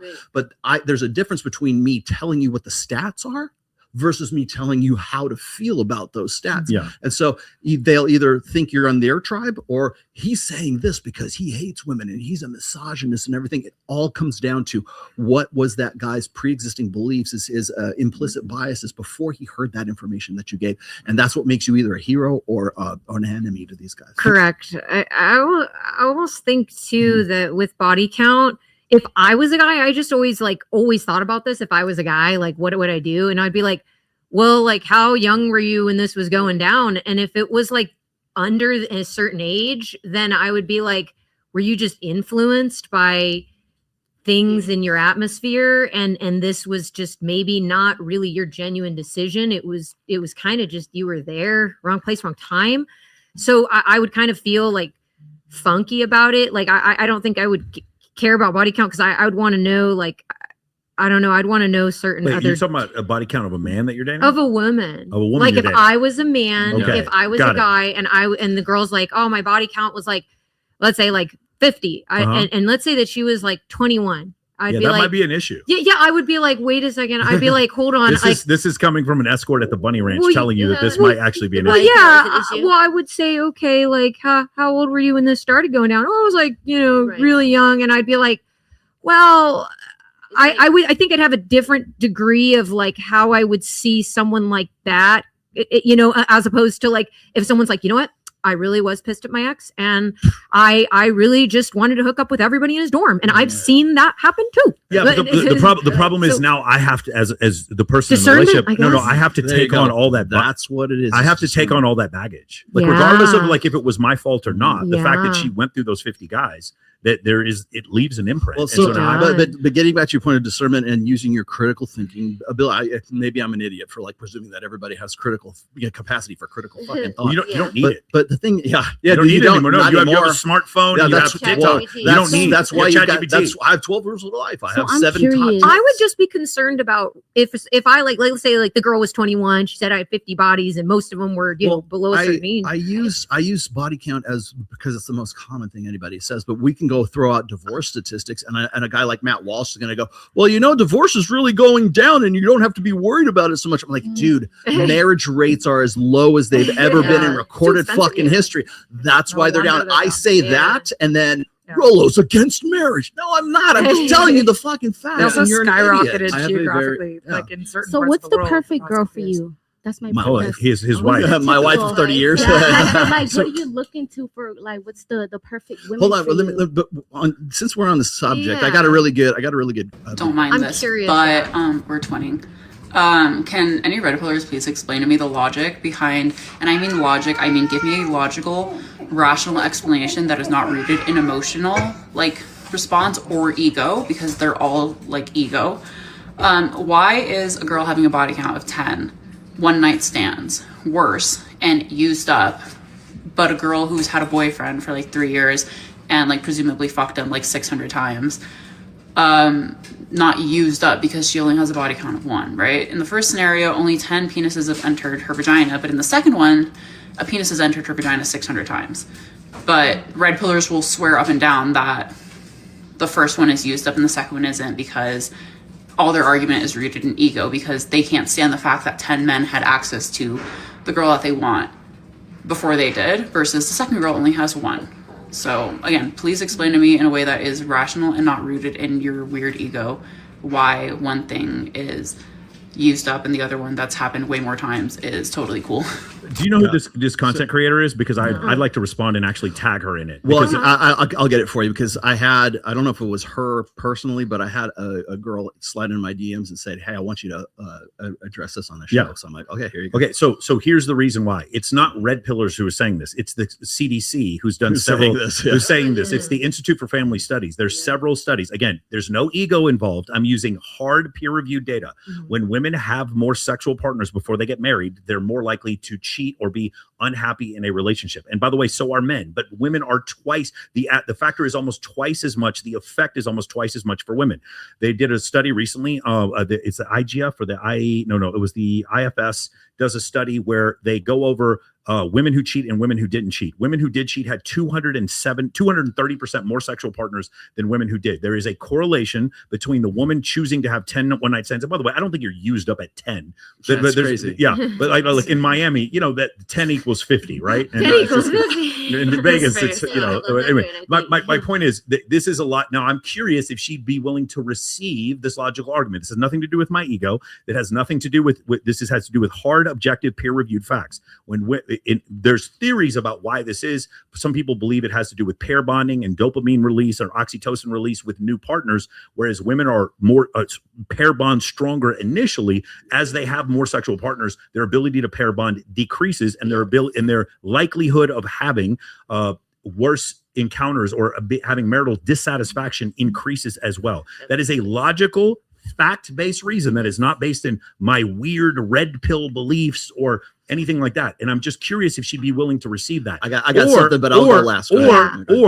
Or is she just basically feel like we're talking about her, and because of that she's getting defensive? I've got a question too for you guys too. Or I would think, I mean, well, to be honest, if like, you know, she said 10 or whatever, let's say like there was a 18-year-old, she had 50 bodies or whatever.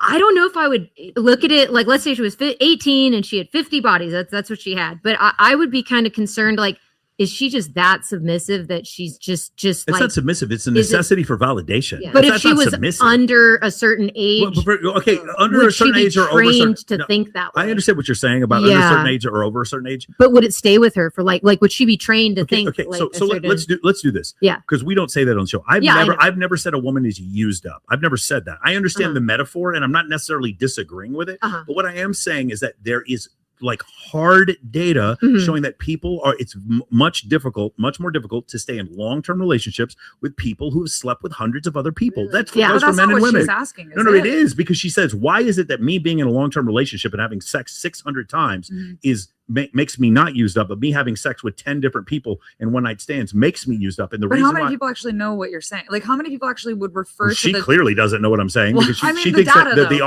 thinks that the argument, right? Because here's the other problem. How hard would it have been for her to ask ChatGPT this question, and then all of a sudden she sees Dr. David Buss, Dr. Stephen Stewart Williams, Dr. Joffrey Miller? But she she's would be asking able to about a perception.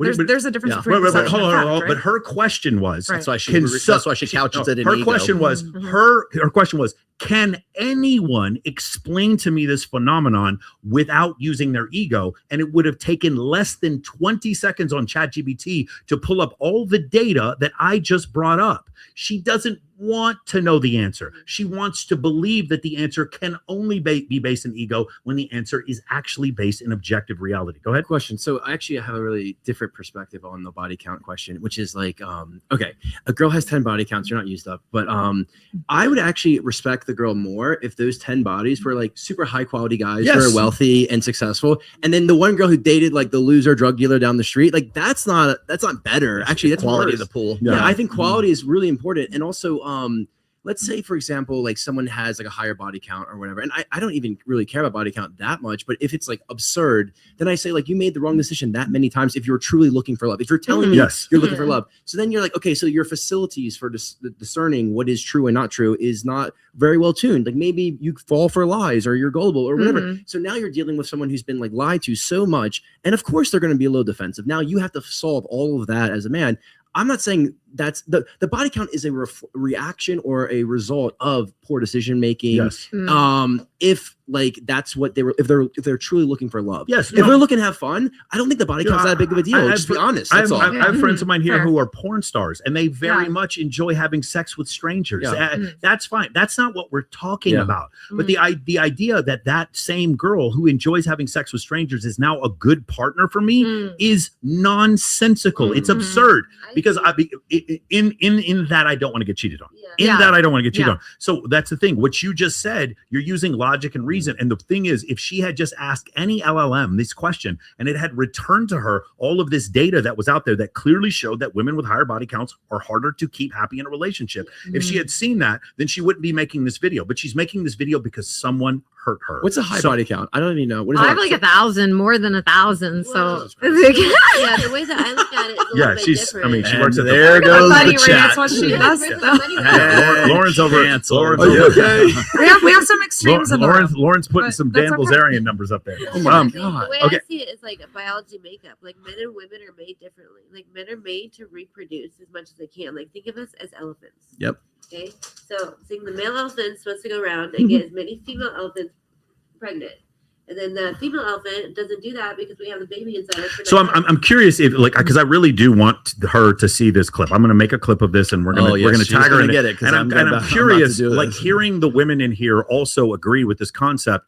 Like, how are they also misogynist? Are they also egoic? I'm just curious, because when a fundamental understanding was agreed upon, then it's a problem. I didn't call them used up. I think that is a pejorative. That's just something you say to women to be mean. And I have a lot of female friends who work in the adult industry, and I don't think they're used up, but I sure as fuck don't want to date them. That's the difference, and that's okay. That's okay. Everyone has their preferences and their boundaries, so.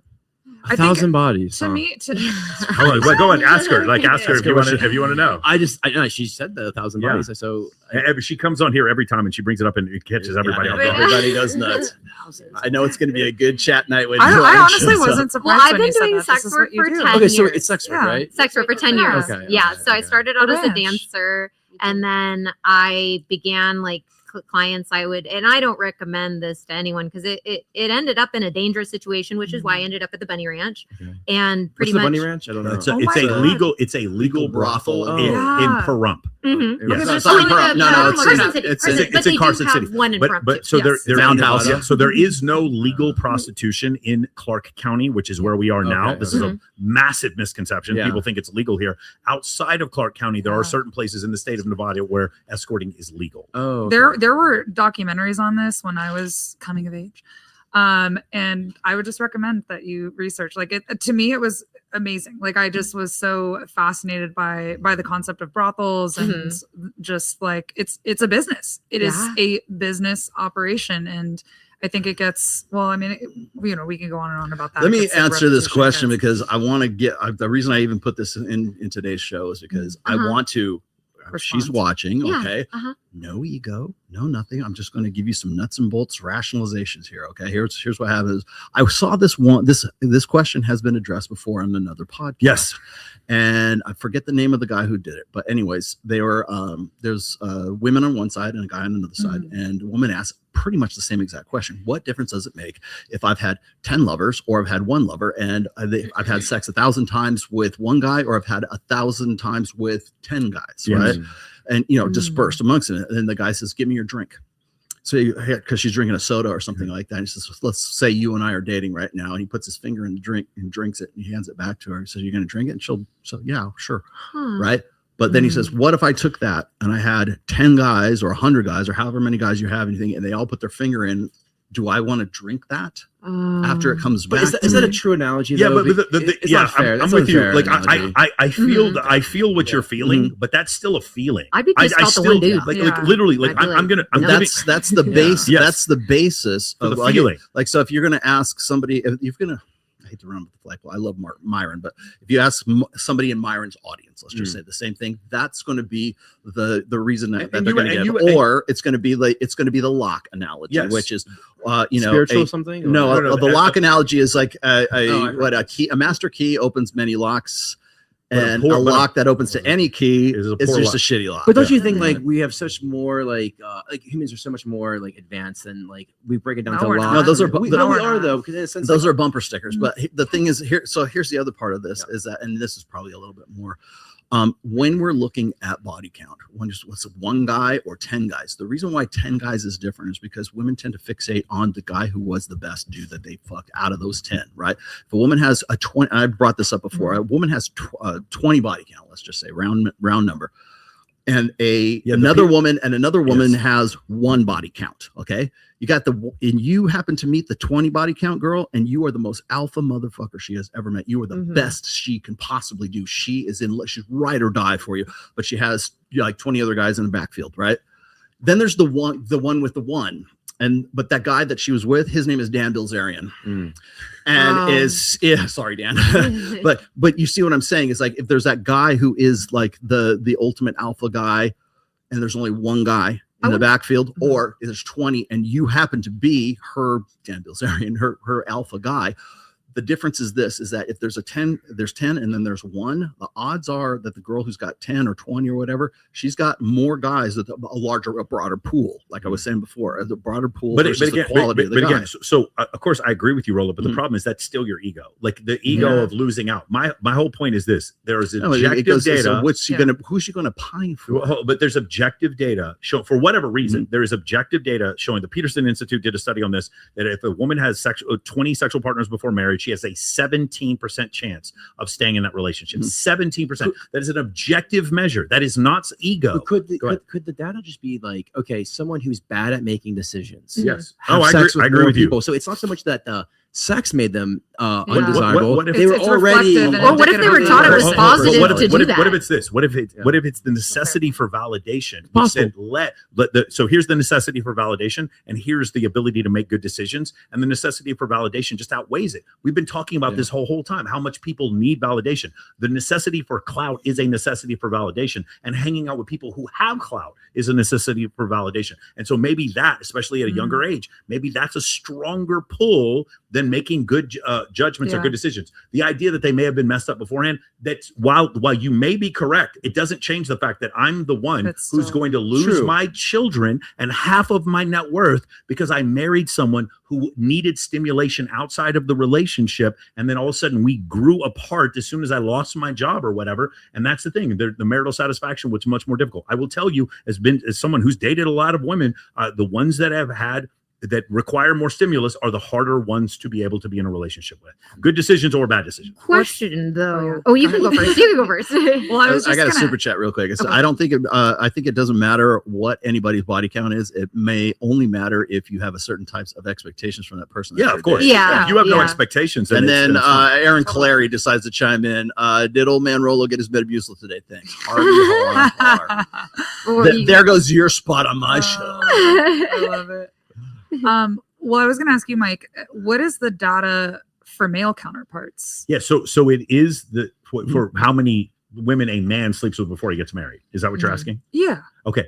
So it doesn't have the same effect. It has an effect. Sure. Certainly a guy who's been with 500 women, it's going to be hard to keep that guy locked down. Yeah. But from what I've seen, from the data I've seen, is the deleterious effect is almost twice as much for women as it is for men. And that would make sense though, because like women's ability to pair bond is a superpower. Men's necessity to have sex with some stranger behind a dumpster, it's not good. It doesn't make us good. It's just a function of evolution. Yeah. Women being willing to die for their children is a fucking superpower. That's incredible. And you losing that ability to just actually like be down for one man, you losing it over time, you're losing the superpower. You having this so this is the problem. It's like when you have women, it's like, yeah, I bagged all these social media celebrities and athletes or whatever. Like that's not something to brag about. That's a masculine characteristic. Is it a double standard? Fuck yes, it's a double standard. It absolutely is. And so that's the whole reason why I'm saying. So is it bad for men? Yes. Is it bad for women? Yes. But it seems to be worse for women than it is for men. It seems to be more bad. Oh, this is a good one here. Super chat. Body count is a fun topic. If it's non-exclusive, all I care about is that she gives me the same level of sex that she gives those other 50 guys. Or more, right? Wow. Or more. Yeah, that's the other issue that I've seen very, very frequently. And I've talked to several girls who've had this situation where they were wild and had threesomes while they were in their fun phase in their early 20s. And now they have a boyfriend who they've settled down with. And so now this girl with a high body count has gone into the relationship, and she does all that. She did all that fun stuff with Chris Hemsworth or Tyga at a party one time. She did anything. She did anything that Chris Brown or anything that Nick Cannon wanted her to do. But now with her man, she doesn't do that anymore. She's grown. She doesn't do that anymore. Yes. She's had her fun. She's had her fun. It's time to get serious. No fun for you. As of recently, I'm recently single, and I think that I tell girls I'm in my healing era right now. Tell me you're a Virgo too. Tell me you're a Virgo too. And you're an empath. I have a question though. Like for me, like you know how they say like our bodies naturally like. If let's say, you know, there's a girl and you said you don't want like a high body count, like let's say there was a girl with like 1,000 or whatever. And then all of a sudden your body, like it has a pain somewhere and you're kind of like disgusted or like you kind of have a hurt somewhere. That means your body's rejecting them. For me, I would feel like my body would reject if like let's say if I was a guy and a girl said, oh, I had sex with 100 guys, but, and then there was another girl that I like too, let's say equal. And she's like, oh, I've been with my ex for 10 years. That would bother me more. Been with your ex for 10 years? Like if a girl said because she's making bad decisions, or she has low self-esteem from that. No. If she had been with a guy for 10 years and I was just the newbie coming in, that's something that's a bond that happened. That's interesting. I can tell you as a man, I don't agree at all. Oh, really? Yeah. Okay. So what do you think about that? Because I would think that scares me. Let me say, I don't disagree that that's your feeling. Do you think that some men... No, what I'm telling you as a man, if I dealt with a girl, if I met a girl and she's like, yeah, I had trouble in my relationship, but I stayed in the relationship even when there was trouble, that is a fucking green flag. That's a green flag. If I hear, hey, you know what, I like this guy, but like one day, I don't know, I saw him trip and fall and he got a black eye from falling on the ground, so I broke up with him. That's a red flag. Okay. That's a red flag. Yeah, for sure. I don't need someone where we grew apart. I need someone that is like, I just don't want somebody going back to them. Again, listen, commitment is not when everything is good. Yeah. Commitment is not a girl. Commitment is not a girl dating a handsome, good-looking dude who's rich and buff. That's not commitment. Commitment is when that same guy gets injured and he can't work for a while and you stay with him. That's where commitment comes from. And so from that standpoint, when I hear if I heard of a girl who stayed with her ex for 10 years, that's a green flag to me. That's not a red flag. I would wonder if she still loved him, and then I would kind of question myself. Well, you know what? It's then my job to be a badass. Yeah. It's my job to be incredible in bed, to stay in the best shape possible, to be incredibly stimulating. So it's my job then to do those things. I don't really have a problem with that. And by the way, she has that WAP. That WAP? Yeah. Oh my God. When she has that, are you always gonna go back to her?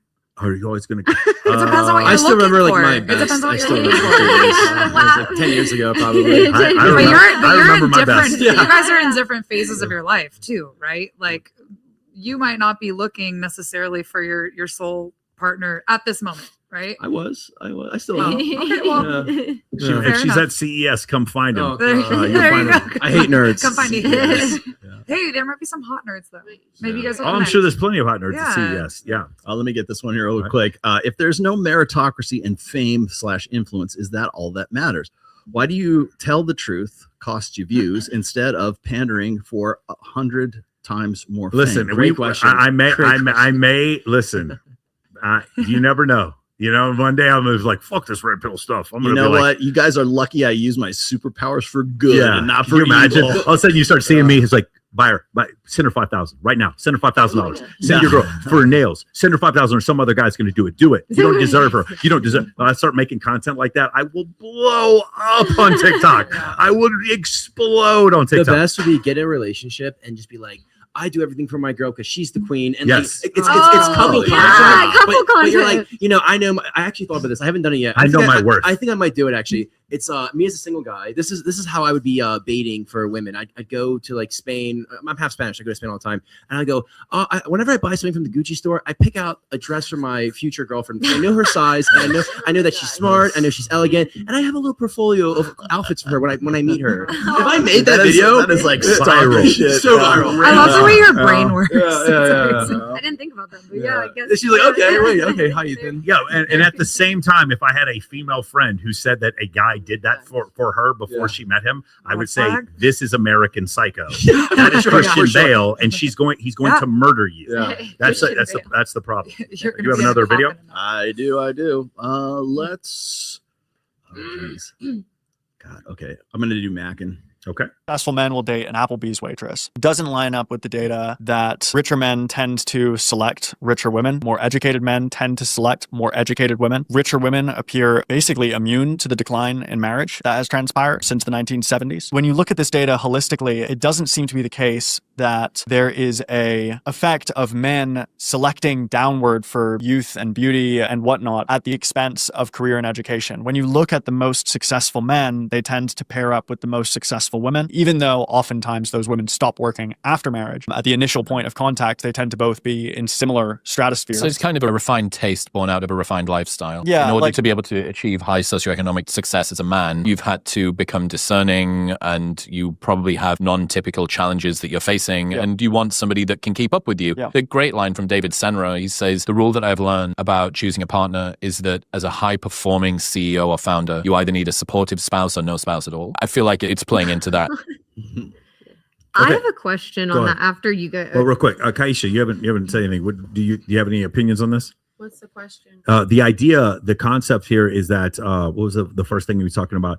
High value guys pair up with so basically the idea. Girls or girls the same age. The idea is the billionaire dating the barista, and that doesn't happen. Generally, people end up getting in relationships with the people of their own socioeconomic group, and I think that the data may lack some context. Yeah. So the question is, do millionaires date girls that are baristas? Yes. Yes, I believe so. I was the answer for years, and what society would say is a high value man. These men wanted women that were not good word, successful wanted. Or they were desired. I think the whole idea around women needing to be equal or in the same financial bracket or however doesn't apply, because a lot of men, the things that are put on the internet are not really the same shit that men are following. I think a lot of stuff is clickbait.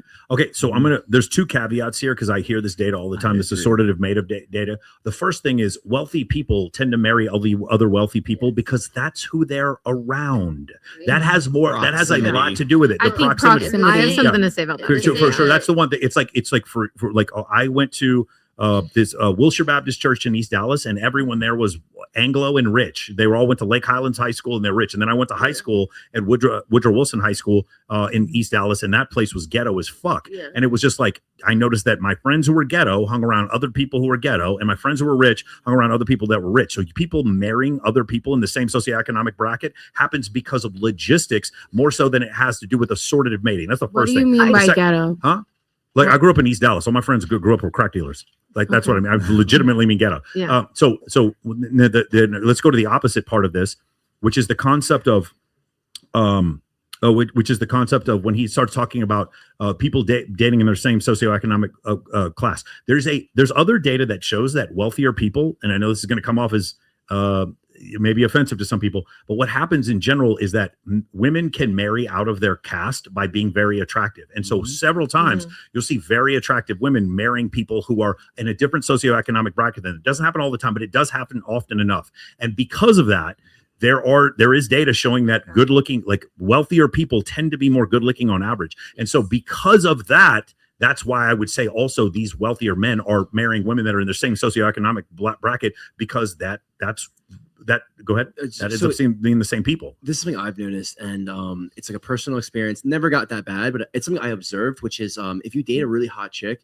and you're doing well for yourself, and all your friends are super successful. I have a friend who's a billionaire, and they're just like a billionaire guy is actually no different than some of the guys I just know that I hang out with. Like they actually have like their own insecurities. I know one guy he never pulled a girl in his life. Like it's unbelievable. This guy's super wealthy. Yeah. Anyway, my girlfriend or ex-girlfriend, she was super beautiful girl in medical school. So like I like that because she was like kind of like intelligent. I like that, right?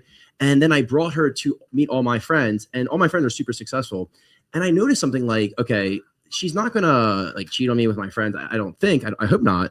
But she's not around. Like all the guys that she met through my friends, I think individually she would respond well to if she met independently, right? Yes. And because she's never around those guys. She's like, where's the circle of like wealthy men? It's like, oh, it's like my friend group or your friend group, right? They're not out there at the bar all hanging out together sometimes. Yeah, but here's the other thing. There's just fewer wealthy men. The reason why the billionaire does not date the barista is not a function of assortative mating. It's a function of economics. There's only 5,000 billionaires and there's 500,000 baristas. Right. That's the difference. Yeah. And so because of that, then they just say, well, hypergamy isn't real. Men do not want young, hot wives. And they keep saying this nonsense, and it's not true. Their bullshit made it. Their bullshit mate switching theory fell flat. They know that, and now they've got to find some fallback that isn't dual mating strategy. And so this is the new hotness for the pop Evo psych guys right now. Well, to be fair, Mac and Murphy agrees with you. Yeah. Mac and Murphy actually believes in dual mating strategy. Two little comments about that. So like one is like, even if the woman isn't wealthy or whatever, like every man is as good as the woman behind him. So let's say like, I don't know if every man is as good as the woman behind him. You know the saying, right? Okay. Well, like, let's say like she might not be as successful or whatever. Like the woman behind me is way better than me. Well, then she make you better. There we go. Let's get the simp comments in here. Let's get the comments going. So you're married for 30 years. And then also, so like, she's also looking at me, so I just have to be careful. Crazy pill. And then also, I feel like dating has changed for wealthy men. They no longer just like date. It's more kind of like an arrangement. Well, I think for a lot of them are okay. So here's the issue. I think as men garner fewer and fewer social skills because of the Zoomification of our society, meaning we have meetings on Zoom, we don't do things in real life anymore.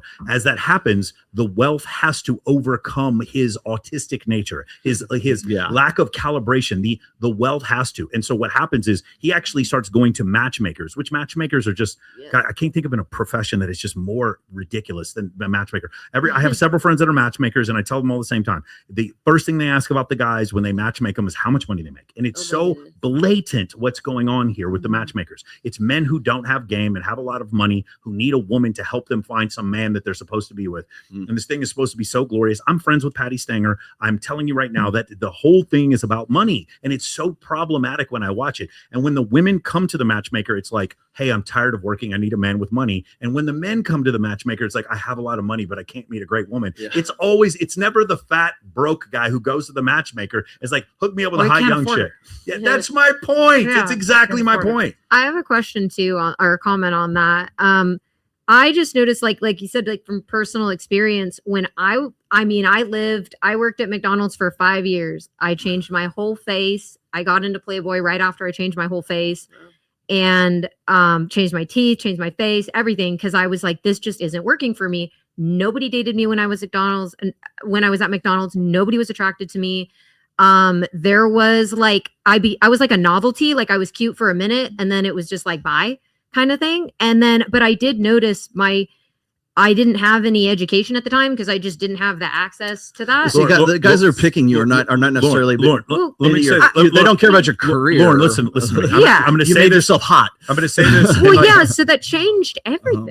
Listen. I'm going to say this. And I actually really like Mackin a lot, and I'm sorry. This is objectively true. If you were a McDonald's worker, and you were really, really attractive, no one would give 2/10 of a shit that you were a McDonald's worker. I think men would date you. I know what he's saying. I understand. But in reality, if a girl is a dime piece and she's a Denny's waitress and she's 19, dudes will trip over themselves of all socioeconomic classes if she is truly a 10. But I was not a 10. Okay, but my point is, you're sitting there and equating whether or not you weren't a 10 and then you were a 10, whatever. My point is, you're equating you're not being with a high status guy with your job, and I couldn't get with any guy. One gives a fuck that you worked at McDonald's. No man cared. I know that there may be a few out there, but if a girl is exactly my physical type and she works at McDonald's, I will still, and so will every man. And you can lie, but listen, you got to deal with your maker someday. If you want to lie about this, you can. If a girl is a certified 10 and she works at Taco Bueno, you will still smash. So go ahead and lie. I mean, and I'm talking even the guys, all of you guys who went on Chris Williamson, even you can lie. The reality is, one of the things I do respect Chris Williamson for saying, he said, when I saw my future wife, when I saw her, I did not think, I want to have kids with this woman. I wonder how intelligent she is. He says, I wanted to have sexual intercourse with that woman when I saw her. And this guy is on the woke left side as far as socialist as you can go. And he even said that. That is the reality. And so for the initial, like, Lauren, you and I are friends. Yeah, exactly. You and I are friends. We have, you and I, we have a conversation about intellectual stuff. Yeah. We can do so because it's a person-to-person conversation. But if I'm going to date a woman, and you want to know what the number one attribute when I first meet her is, it is 175% physical attraction. So I don't care what any. I don't. Yes. What I'm saying is, if you weren't attractive, then you weren't attractive. I wasn't. The McDonald's shit. If I went, dude, if you and me went through McDonald's drive-through on the Cybertruck and we saw a girl who was just like straight up Megan Fox, I'm like, yo, what are you doing working here? I'll tell you right now. I'm sorry. My girl would actually be asking her, what are you doing working here? Go ahead.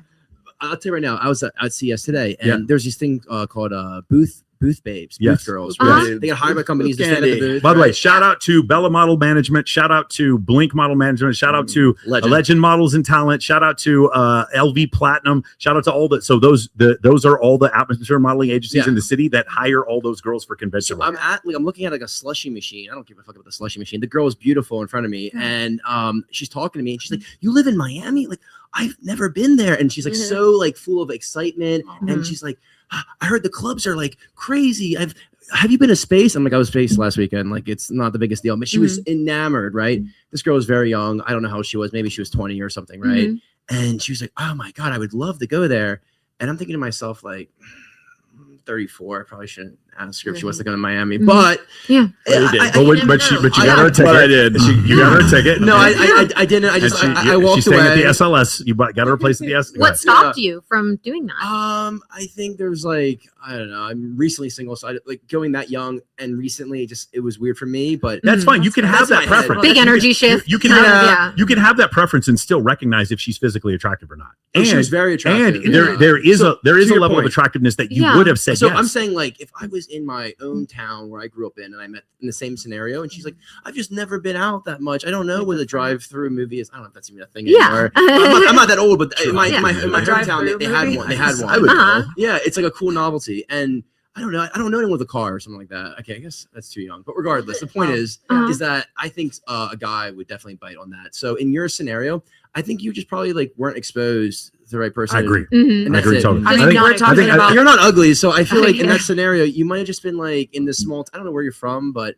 maybe you're in a town where people are coming in and out. It's McDonald's or fast. But if they met you during your smoke break or whatever, I think they would have been. Would you have wanted the I wanted that. clientele, but Well, so- specifically the clientele that you were around most of the day, which would have been Well, so what was McDonald's interesting clientele. is when I was at McDonald's, I was like, I want to get married, I want to have kids, and then I would notice, I would always say that, like all the time, like to myself though, I'd like hide it, like kind of thing. I'd be like, I'm hiding it, and then like it just turned out that it was like you said, like I was pretty enough to like make a connection or to hook up with or something, because like people would come in the drive-through and then So I you did hook up with them. I did, but then they would leave. But they would leave though. Time out. They would leave. You got to stop. They would You got to leave. stop the whole show. I You were working. Stop. No, listen to me. Yes, You they leave though. because this is not a big deal to you, but it is to everyone else. Okay. You were working as a cashier at a McDonald's and hooked up with dudes that you met that were going through the drive-through. Yeah, all the time. All the time. Where's this McDonald's? Whoa. Stop the show. I was there since Stop like high the school. show, bro. That is Kentucky. Really, that's weird. I was normal to me. That's awesome. That's a great place. That's like the beginning of a porn scene. Right? If I was working at McDonald's, I don't think I'd be able to bang any chicks through it. I'm sorry. No. Here's a not crazy chicks you'd wanna stat. bang. They do statistics and they basically show the level of attractiveness based on what job you have, and they survey a bunch of women. And lawyer actually ended up being number one. Now the irony is there's people who own their own plumbing and roofing firms that make more money than lawyers, but they were much lower, seen as much lower than a lawyer. Did you know that being a janitor, you actually got less attractiveness, even though you were employed, than being unemployed?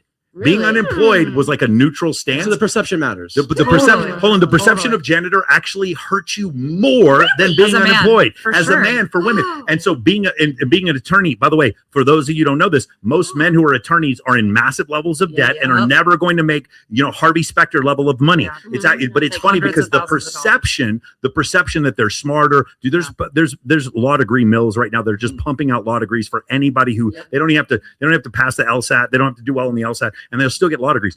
And so women still have this perception that these men are more high status, when in reality, there's guys out there that worked on oil rigs. Like you guys watch the show Landman, those guys make $375,000 a year. Yeah. And like they actually will make more money, but women don't see them as higher status. And then the janitor still, like if I own a janitorial service and I have like several different trucks and cleaning people that go out there, I'm going to be seen as low status to women, and I make $700,000 a year. That's the crazy part. And it's actually better for me to be unemployed than to be a janitor. That's the crazy part. I'm jealous because my dad cock blocked me all my life. What? He's a pastor. Your dad So yeah, cock-blocked? he was like, That's his "You're job. That's his job.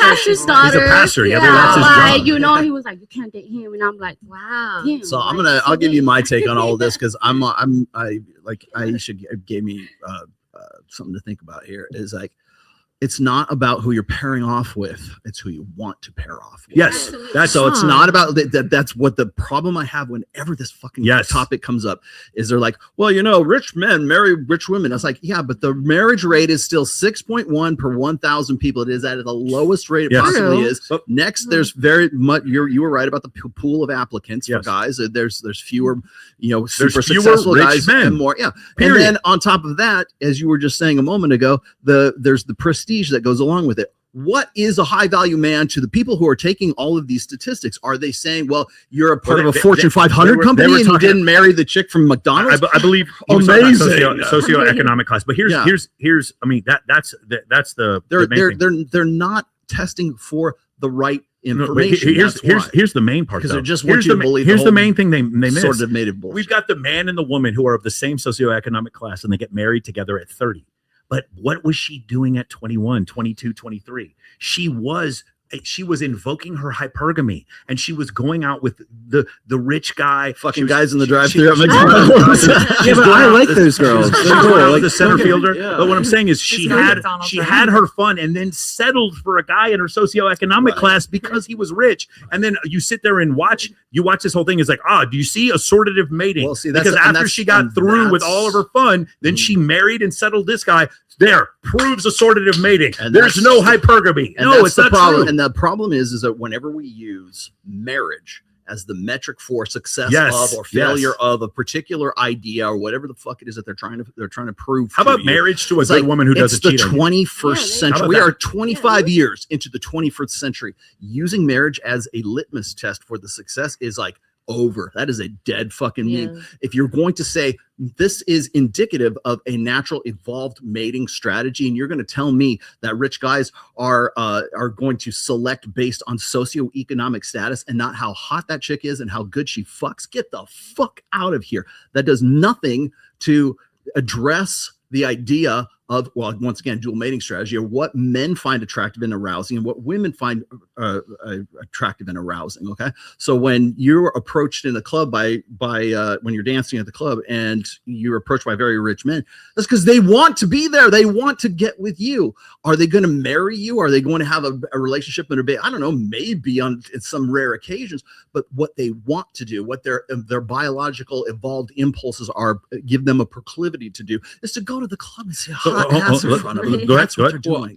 I have a question. Maybe I don't want to like digress too far or propose a segment, but I'm kind of curious. Like, what is everyone's opinion of like what is a high value man? Because it gets thrown around. I'd like to know what everyone's opinion is, if that's okay. Sure. It's intersubjective reality. I don't care. Like for instance, it's the concept of alpha and beta that comes from taxonomy. It's what's the word I'm looking for? Contextual. So let's say I have my birthday party. Abstraction. If I have my birthday party and 50 people come to my birthday party and they toast me and my birthday party, in that moment, I have more alpha qualities than I did before that moment. And then we all leave there and we go on stage to watch Tiesto perform. Then Tiesto starts performing. He becomes the contextual alpha. So when it comes to high value man, it's an intersubjective thing between several different people. High value man does not mean a certain amount of height or income or a number of sexual partners. So it's competition. It's competition, but it's also contextual, meaning it changes from moment to moment. You're gonna have a man who's an alpha male and then he gets sick and he can't perform. He gets injured and he can't play in the NFL anymore. He gets hurt. You know what I'm saying? He catches some disorder and now he can't play in the MLB anymore. And so my point is it's always contextual. And the thing about high value men, this is where the real difficult part comes. If a man has a lot of women who want to have sex with him, but women in general dislike him, that the women in general can't tell you that he's not a high value man. This is one of the biggest problems that I have, because women will say this. They'll be like, hey, is being loyal attractive in a man? And women will be like, yes. I was like, well, then how come all these unloyal men are having so much sex with women? And that's because it's not what's attractive. This happens to me all the time because I am friends with guys who are bitter despots. Bilzerian's one of them. I hear women say he's not a high value man. And I'm like, I know 500 women who would have sex with him. I don't understand how you can then make the determination that he's not. You can't. What I'm saying, it's a function of supply and demand. It is not a function of your opinion or my opinion. That's what I'm trying to say. First, I said, I'll answer this question real quick because I always get this question. People go, what do you know what a high value man is? Well, first thing you need to establish is, are there dominance hierarchies amongst human beings? Yes. Are there objectively measurable differences between a guy who has a lot more status and a lot more respectability? Let's just say, are there dominance hierarchies amongst human beings? If your answer is no, I can't tell you anything, because anything that comes out of my mouth is going to be subjective. Okay. If you think, oh, we're all living in this, this commune of egalitarianism and love and peace and all this other bullshit, then nothing I say is going to make any difference. You have to accept the fact that there are dominance hierarchies amongst human beings. If you do, the man that's high value is the guy that's at the top of that dominance hierarchy. He's the guy that other men want to be and other women want to fuck. And it doesn't matter if that guy is the best, he's the top G in the fishing village in Chile, okay? But he has a pickup truck and he's at the top of the dominance hierarchy, and women want to fuck him and men want to be him. That guy is homeless and poor in Brickell, okay? in Miami, nobody gives a fuck about him unless you're draped across a Lamborghini and you have a yacht and you're flying girls out and stuff like that. That guy is, again, the context of where that person happens to be. But there's two factors that don't change. Is he at the top of whatever his respective dominance hierarchy is? And is he the guy that other men want to be and other women want to bang? I have a comment too on that. Like, I never really, I guess until the recent days or years, I never really encountered like the words like high value man kind of thing. So this is like a new concept for me just to hear about. Obviously money is great and everything, but there have been people where like I've been in rooms sometimes where like there was like someone with money, and let's say that they were a gambler, and let's say they made like a ton of money, like they were really, really wealthy. But then there was like some random person that came in and they were just reading the room really well, and they like knew, like they could almost like know everyone's personality by like just talking to them for like a few minutes. To me, someone like that is high value because not only again to you, I agree. I agree to that's you, a personal, but there's no objective standard for it. Yeah, there's no objective standard. So let's do something. You work with apps. What is a high value app? If if the app is in demand, it becomes high value. Can the app declare itself high value? No, it cannot. So what is a high value man? It's like no matter how abhorrent you find him, if he is some billionaire who you think is disgusting, Jared Diamond, not Jared Diamond, who's the CEO of Morgan Chase, I can't remember, Jamie Dimon. So say Jamie Dimon ripped off for billions of dollars, ripped off all of his people for billions of dollars. If there is a line to the left of women who want to date him, you do not then have you cannot have the audacity to then say he's not a high value man, because demand dictates that he is high value no matter how abhorrent you find him. Correct. And so, by the way, here I'm about to go the opposite way. When you have Sophie Rain and she makes $54 million in a year on OnlyFans, and then you're like, that's a 304 ran through hoe. She's a low value woman. I'm like, you can say that all you want, pimp, but she made $94 million in 2 years. So dudes, and do I think these guys are simps? Yes, in my opinion, they are. But do these guys who are sitting there feeding her all this money, that you can't say that she's not economically viable? It is not my place in an intersubjective reality to call. The only person who I cannot call and by the way, the opposite is true. If I call myself low value and every woman who wants to date me, I am not low value. It is not for me to determine or for you to determine what is objectively higher value or lower value. Just like I can't say, well, you know what? The S&P 500, it's at 6,000 now, or it's at 7,000 now. But you know what? It should be at 5,000. I've determined it should be at 5. No, it doesn't matter. It trades at 7,000. So because SPX trades at 7,000, that's what it is objectively defined as, because the intersubjective reality of buyers and sellers have determined that price point. Yeah, and that's the same thing to do with. I got to do this one. Steve Scherber said this.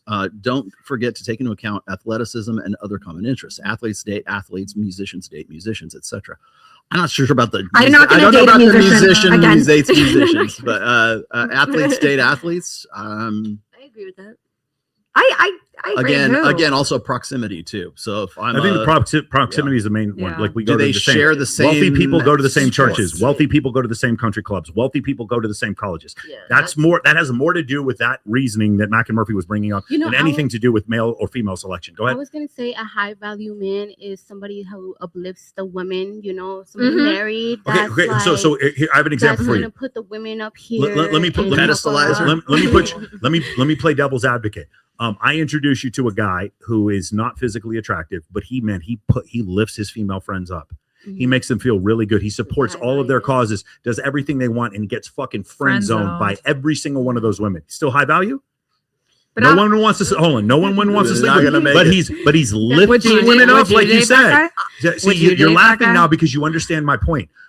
High value is not determined by a person. I saw this one man. He was so hot, like super hot. Uh-huh. And then I go check on his page, and he's married. He got a beautiful family, and I'm like, oh my goodness, like I want that. You know what I mean? Yeah.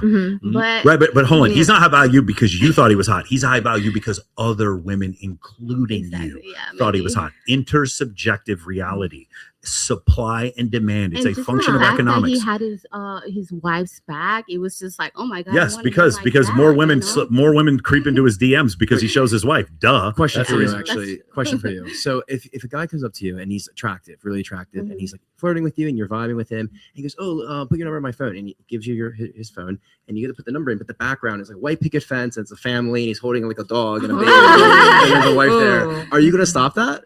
Yeah. Are you- I would okay. say no. I would see like be like no. Really? Yeah. Okay. For sure. Yeah. That's good. I have a That's good. comment about the friend Go zone. ahead. I feel like lately, like as in my life, like I don't feel comfortable dating somebody that I haven't known that saw me as a friend, because hear me out. I think if you date someone like right off the bat and they go, oh, I discover who, you know, like I don't really know like any patterns or stuff. And it would be nice to know if there was any, but like I would like them to know me, and I would feel more comfortable dating somebody if they knew me for a while. So then they go, I know her. That's just but her. Lauren, Like you- that's how I like think, but I didn't used to think like that until recently. Right. Yeah. But you also understand you might be difficult to date. Absolutely. Yeah. Okay. So I just want to have a She's waiting. enough self-awareness. She's hoping for the pretty woman ending to when her you story. when you fill out the W-2 Bunny Ranch. You know what I'm saying? Like the Is when Richard Gere's going to come in and offer you a So can I ask actually? So who will you end up marrying, or do you want to get married? I do want to, and it feels like so crazy to like say that, because like Why? I feel like my whole life like people didn't want me to do that, so it was like they wanted me to like do like be like, you know, somebody that was there for a good time, and that was what I was just, you know, to do for people. But Wait, did you feel that way growing up? yeah. too? Oh, yeah. So this is lifelong. This is like a lifelong thing. So I just wonder like how it would happen, kind of thing. But I think that I would have my best shot if a guy was my friend first, because then he would notice like that's just her. She's acting like that. Because if a guy, I don't do anything crazy. I know the guy. You do something crazy. I do, cause I think crazy. You have sex with men at the Bunny Ranch. Yeah. Like, But that listen, is kind of crazy for a lot of men. This is the guy you're gonna find. You're gonna find a guy Uh-huh. who like likes you. You're cool, but he has like a weird kink thing. Yes, okay? agreed. Okay. Totally And agreed. he's Yes. gonna be like, this girl understands me, and that's the one you're gonna And marry. the kink yeah. thing is like he's turned on by the fact that you've been with 1,000. Oh, It's maybe, correct. maybe, And I yeah. feel like if I did get in a Let's get those numbers relationship, up. I would. So I feel like strongly, like I thought about this before too. And someone's like, well, what if you didn't get in a relationship? Like, you know, you've had connections and stuff. Like, do you think people would get angry or violent? Who knows? You know, like who knows?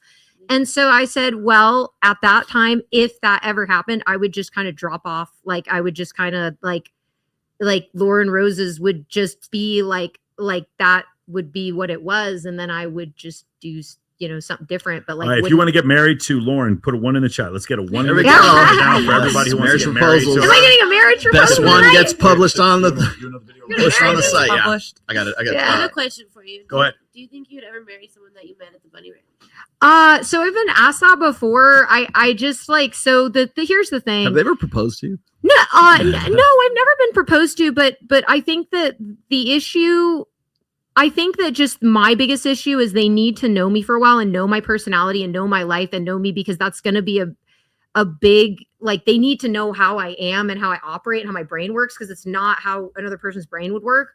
I admit that. And so they need to know my reasoning. So they need to know me for a while. And I would need to know they could stick around. Like, because what if that's too much for them? What if it's exhausting? What if they don't want that? And I would hate to like invest my heart into something and then people be like, you know what? It was just a fling. And I'm like, well, that's been the, you know, the case here. Like, you know, I told one of my friends, I was like, sometimes like people will meet me and then like they'll get tired of me, but like they'll leave and not tell me why, and then they'll return years later. And I'm in utter confusion about that. Yeah, that's the worst. I don't know why that happens. So that's something. We'll talk offline. I'll explain it all. Oh, okay. I can figure that one out pretty Wait, quickly. but I never knew that. Why don't? Okay, wait. So why don't they tell you when they do that? Because they don't want to close the door. They keep it open. So it's like You're the sure thing. Yeah, they can come back whenever they want. What? Okay, so they can come back whenever they want. So Breadcrumbing. They're stringing you along. There you go. So they just leave, and but then it's weird because when they return, Did like, they leave ever? I mean, they just stopped talking to you, right? they stop talking to me, and then I take it as they left, and then so I go change. I change myself because I'm like thinking I need to change myself now because that didn't work out, and maybe there was something wrong with me, and they didn't want to say it, and they were shy, and there was something wrong with me. And so I changed myself, and then they come back and I'm a completely different person. Well, who are you exactly? Who I feel like we all like kind of are just a conglomerate of our experiences and a work in progress. Are you in your healing era? Because I am as well. I think I've always been in my healing era. I think I've been in my healing era for a very long time now. I'm a Virgo and I'm healed. Okay, I can promise you. Yeah. But so they try to leave the door open. Is that yeah, that's what it is. But wait, so question. So if they didn't really like me or they don't I don't know if it's like you. I think they enjoy having sexual intercourse with you. Well, and I they don't do not value close you the as a door person. and lose the ability to have sex. I'm sorry to be so crass right now. I'm sorry. But men, this is one of the main differences between male fantasies and female fantasies. For the most part, if we're a man and I fantasize about certain models, female celebrities or adult actresses, they don't give a shit about me and they would not piss on me if I was on fire. If I'm an attractive woman and I have fantasies about male actors, athletes, and celebrities, I can message them on social media, and not all of them, but a lot of them will message me back, and I might even be able to have sex with them. So that fantasy lives even longer. It's more pervasive for women. And so because of that whole difference in your situation, what you keep talking about is, I don't understand. Why do they hang around? He's telling you. He's making me as a man. So like, for instance, if you're a woman and you've lost interest in a man, you cut him off. Generally, women will cut that man off sexually. But if a man has lost interest in a woman and he can keep stringing her along and continue to have sex with her. Yes. Oh, seriously? How do you not know? No, I'm okay. Wait, of all people, how do you not know this? I'm confused about this because I always thought if a man doesn't have sex with you, he doesn't like you. I mean, generally. Well, that's what I thought. If he doesn't want to touch you, he doesn't want to touch your body. Does he not want to have sex? Did this guy not want to have sex? No.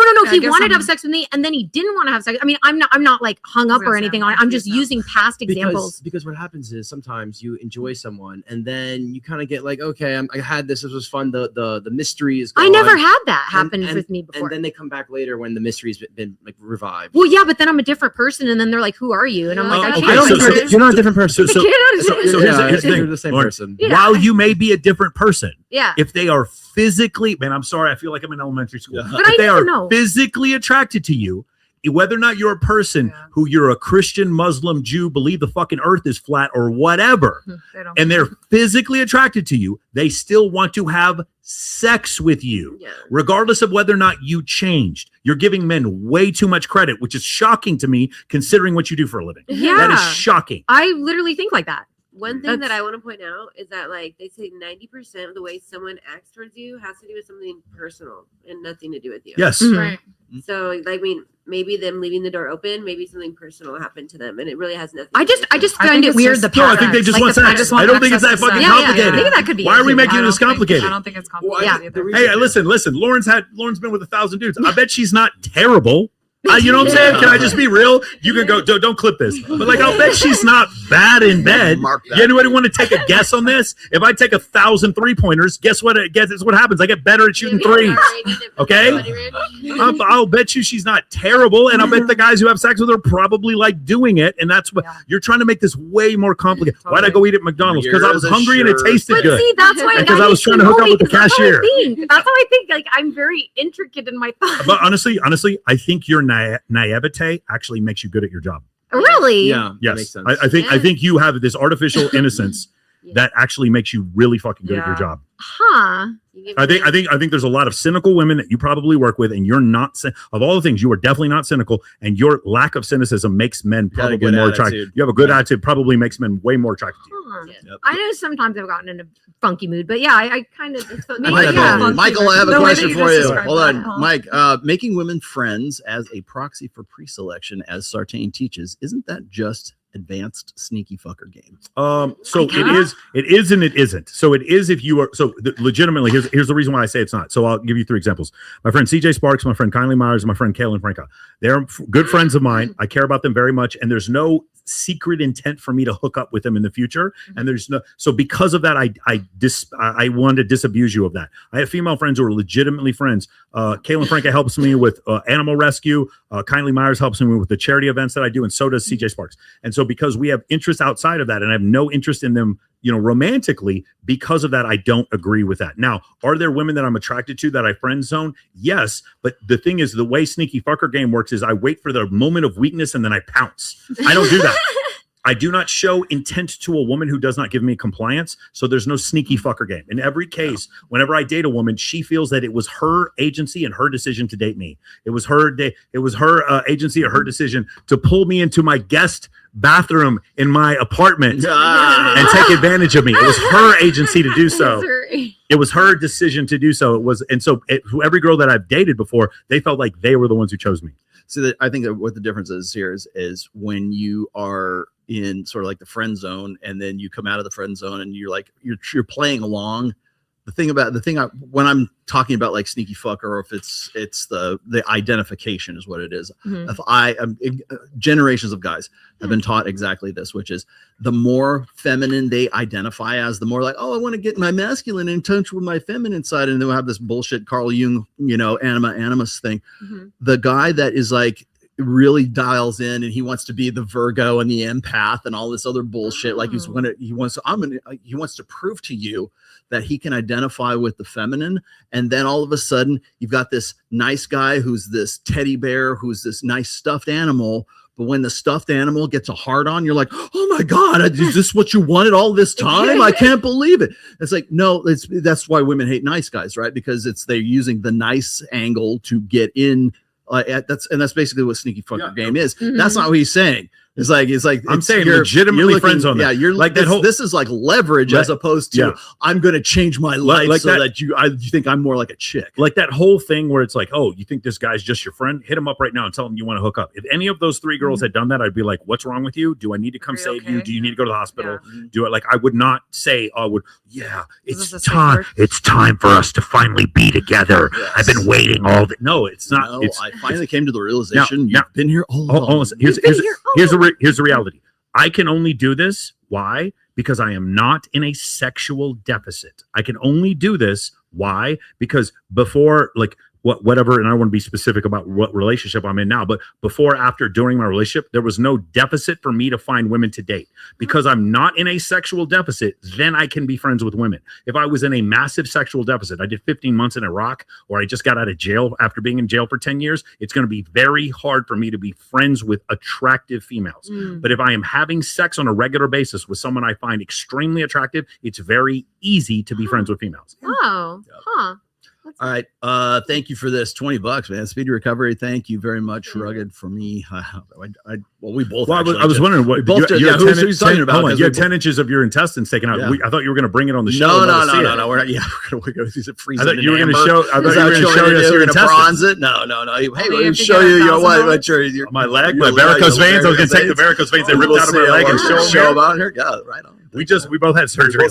At the same week. Oh wow. Not at the same hospital, although I was hoping it was, so that we could do a show from the bed. That would have been funny. Rolla, which of your books would you recommend for my mother to read? She has all sons and is curious. Always start with the first one. Yeah, just pick up the first one because nothing else really makes sense. But you'll have a better foundation if you read the first one. That's what I always tell everybody.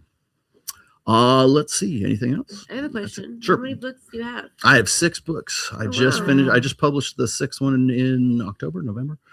Yeah. So you know how hard it is to write a book. It's so crazy. Hard. Don't you have a ChatGPT? Just generate. Yeah. Of course you're right. Of course you're correct. Yep. All right. Anything else? Let's do.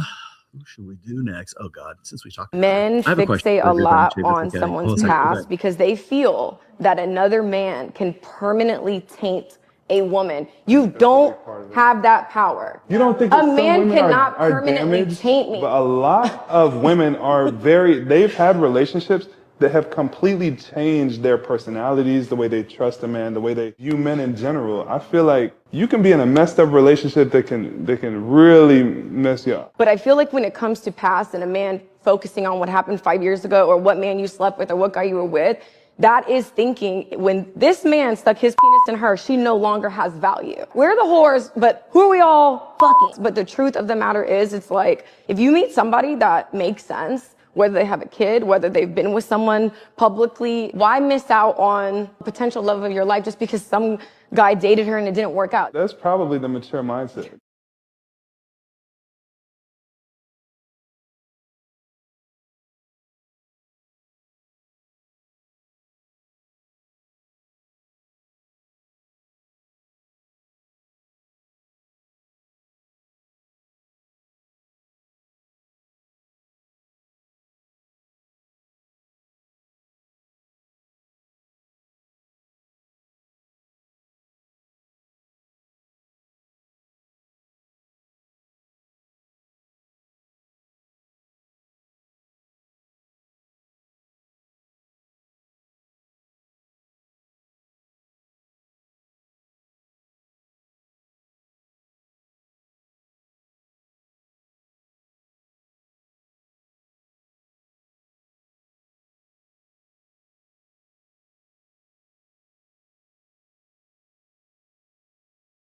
There we go. Got it. Is that better? I think that's better. All right, Go can ahead. you guys hear me? Yeah, I just took in the chat. Can you guys write it? You can hear me. I took us off muted. Okay, got it. All right, beautiful. So, yeah. So the thing is with Brittany Renner is like the thing with Brittany Renner is when she says it, she even wrote a book training women how to trap men into these financial arrangements. Well, it's funny that we brought her up because she was who I said. Remember, I said Alex Hormozi and Brittany Renner. Did you read her book? Huh? I have not. Okay. Did you read it? Yeah, I did, and I didn't think that it was training people how to trap men. Well, she does brag about trapping men, but I don't think that was what her book was about. Okay. I think it was about her experience with individuals, but I don't think her whole agenda with her book was to trap men. I think her whole agenda and period when she got pregnant by PJ Washington when he was 19 years old, I think it was to entrap a man. I mean, what she did in her dating life and her book are two different things. Okay. She has done some of the most insane shit I've ever seen and bragged about. I never said what she did wasn't insane. What I said was what her book was about was not a formula of how to trap men. So she talked nothing about promiscuity at all in the book. She was not selling how to trap men. Was it like a memoir kind of thing? Yes. Oh, okay. Okay. The cover of the book is her just showing her butt, like literally. What was the name of the So book? have you Wait, what was the seen name of Kevin Gates' new videos? His he's music been doing videos? lately. He's been like talking about how to treat a girl because he's dating a younger woman, right? And he's like, guys, if you don't give your girl like you need to cash app her. Like I feel so bad for Kevin Gates. Why is he doing that? But because no one's taught him any other way. That's the problem. You know what I'm saying? Like that's the issue. No one taught him any other way, so he actually believes that that's the correct way to be. And like the other thing is like he got into a relationship with Brittany Renner and then showed her off at like a Lakers game because he thought he was going to be the one to change her because she wore a hijab. No, she's still Brittany Renner. That you don't cure the hijab did not cure her borderline personality disorder. That's not the issue. And so whenever I hear this, and it's always her with this like massive level of cope. No, that's not what Michael Porter Jr. is saying is absolutely correct. There can be men in your past, whether they did something wrong to you or not, that can create a traumatic issue that changes how you deal with relationships in the future. And her acting like that isn't real. It's just cope. And why is it cope? Because she's been with so many men and bragged about it. And by the way, you guys want to look up the highlight reel of all the videos that Brittany Renner made back when she was like, I think she was in college and she was a track athlete or something like that. And she was saying the most heinous shit you could ever believe. And then and then in the end just thought, hey, I never forget this. She goes on Pearl Davis's show. She's sitting across from Andrew Tate, and she goes, I feel like I have a lot to contribute in this space. And I'm like, what in the blue fuck are you talking about? She doesn't. No, she doesn't. She was sitting there going on Danza Project, screaming on top of Charleston White, freaking out and screaming at him. No, she needs help. And the fact that people are looking up to her is scary. That's the issue. And so when I see this stuff, it kind of just drives me nuts. You know what I'm saying? It's like this is who people want to look up to. What help do you think she needs? I think she needs probably gabapentin. She probably needs gabapentin. She probably needs some stuff for antipsychotics. We can show you. Can we pull up the video of her on with Charleston White screaming like she's possessed by a demon? I think she needs gabapentin. I think she needs some schizophrenic medication, and I think she needs cognitive behavioral therapy for the borderline personality disorder. That's what I think. All right, one more here. Okay, let's do one more before we go. And this was the best one. The number one status symbol has never been how much money you have, how big your house is, how many cars you have. The number one status symbol is and will always be how hot your wife is. It don't matter what your net worth is. When you walk in a room and you have a hot wife, you get instant respect from everybody in that room. So fellas, spend a little less time grinding and trying to make money and a little more time trying to have a hot wife. Save my husband. Have a blessed day. Amen. Yeah. Amen. Yes. Amen, brother. It's interesting. I think it's fascinating. Does anybody have like a counter that doesn't agree with that or anything like that? I saw that this week, I think, and I was kind of like, is that really the way it's worked this whole time? Nobody tells you all these things, you know? Yeah, because that's the male. Also, if she's embarrassing, then that's pretty bad. Yes. She's really hot, but if she's embarrassing, then I don't want to be around. The thing is, I have had more men want to network with me because I would show up with an attractive woman than another guy showing up with a Richard Mille watch on. So like that's what I've seen. I totally agree with this. And also the guys that work on my sales team all have hot girlfriends. Because why? Because they can close the deal. right? That's also a really important thing. Go ahead. Question: what constitutes a woman as embarrassing? Like what? I can give you. I feel like I'm embarrassing. Right. So it would be Yeah. exceptional drunkenness. It would be talking down to my clients, talking down to me in front of other people, getting into an open argument that we could have had in private, or when we're at a table conversation, deliberately taking sides against me to embarrass me. Those are the things that would be embarrassing. That's a good one. I don't respect men with hot wives who have no frame or leverage in their relationship. Sure. That's the key right there. Don't have what? Frame or leverage in frame or leverage in their relationship. In fact, in that case, it almost looks like the chick's just a trophy wife that he bought off. Right. Yeah. That doesn't like him. But that's true though. I'll give you an example. If you know who Jason Statham is. Yes, of course. What's his wife? I'm the beekeeper. She is like in love with Jason Statham, and she is hot, and that's the ideal situation right there. Yeah. I wish that weren't true. I think just because I fancy myself an intellectual, but like being with my husband now we've been together for 7 years. We just got married last year.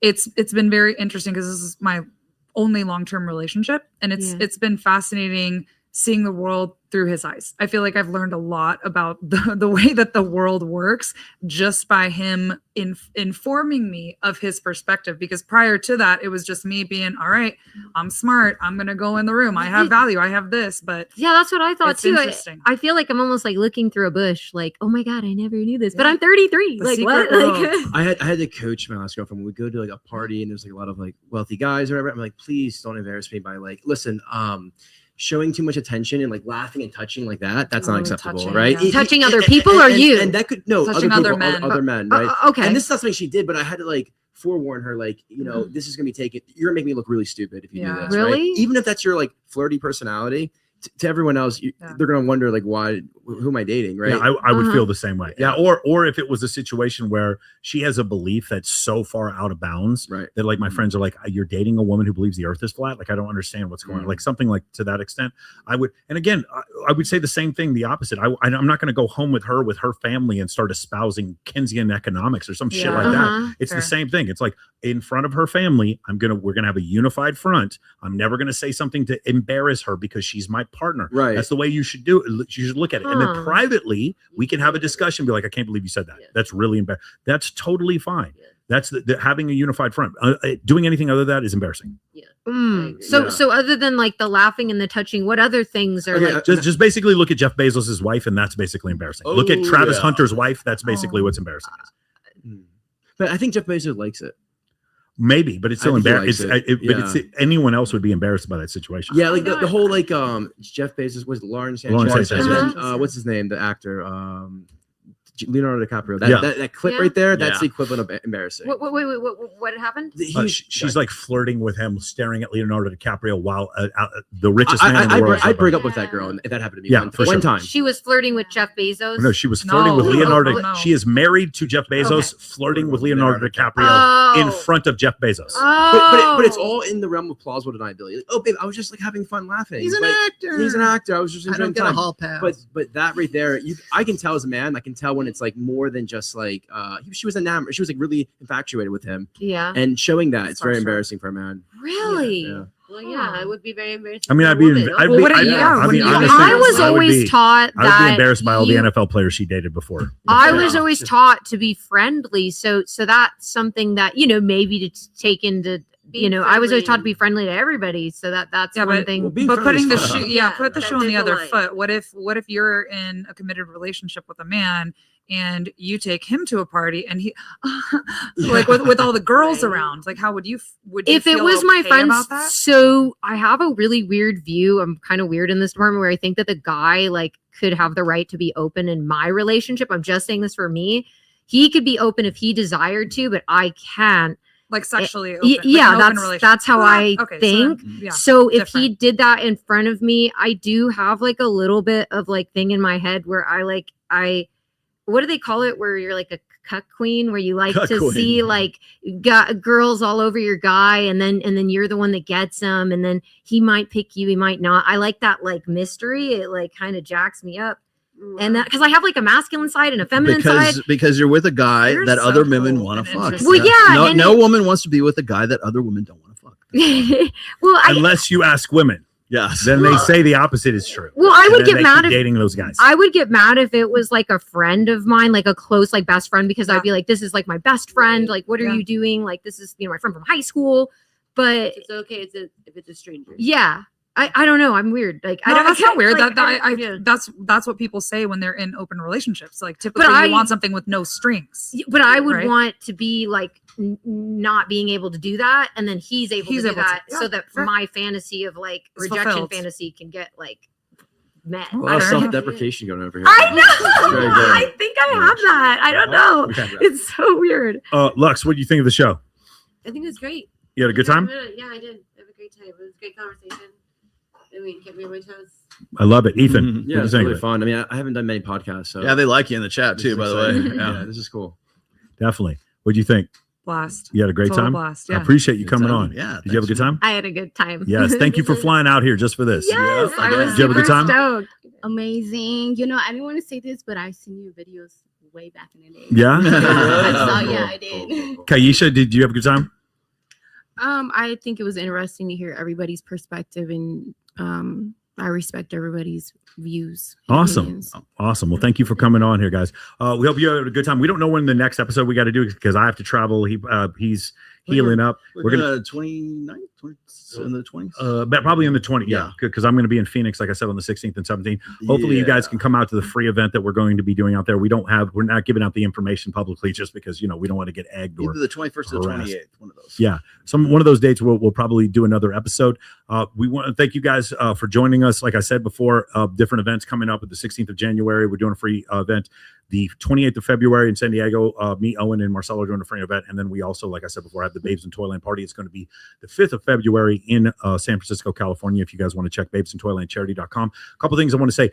Alice Wonders, who's been on the show before. Alice and Arter are friends of ours. Arter is one of our coaches in immersion. Alice recently came down with stage 4 breast cancer, and it spread to different parts of her body. She's getting treatment in Poland. I posted before a GoFundMe. Alice has been on the show 4 or 5 times before, and we want you guys, if you want to go to the GoFundMe, please do that. And another thing, like I said before, the funeral arrangements have not been set for Katie Moore, who passed away a couple of Wednesdays ago. Katie Moore, who's been on the show probably 8 times. I loved her. One of my best friends. She passed away. Still the cause of death has not been determined. She did not take her own life. We don't really know exactly what's happened, but the family has not planned a funeral. But if you guys want to keep a good thought in your mind for her, that has happened as well. So I really do appreciate it. If you guys want to go and check it out, I'm going to post it again, the GoFundMe for Alice Wanders. And if you guys know Arter and Alice, I mean, they're a great couple. They live out here in Las Vegas with us, but they're in Poland right now and where she's getting treatment. So just want to keep a good thought for those people. Thank you guys so much for joining us. And just remember, man, have a good time. Spend some time with your family. Hopefully you guys had a new year. 2026 is the year you don't go back to your ex. 2026 is, you know what I'm saying? 2026, don't pay taxes. Yes. Just decide to not pay taxes. Exactly. Move to Nevada. 2026. It's time to get on that Reddit True Tide and the Ozempic. Yeah. Do it in 2026. All right, next show, AVN show. Here we AVN go. show. Hey, listen, 2026. Get on that.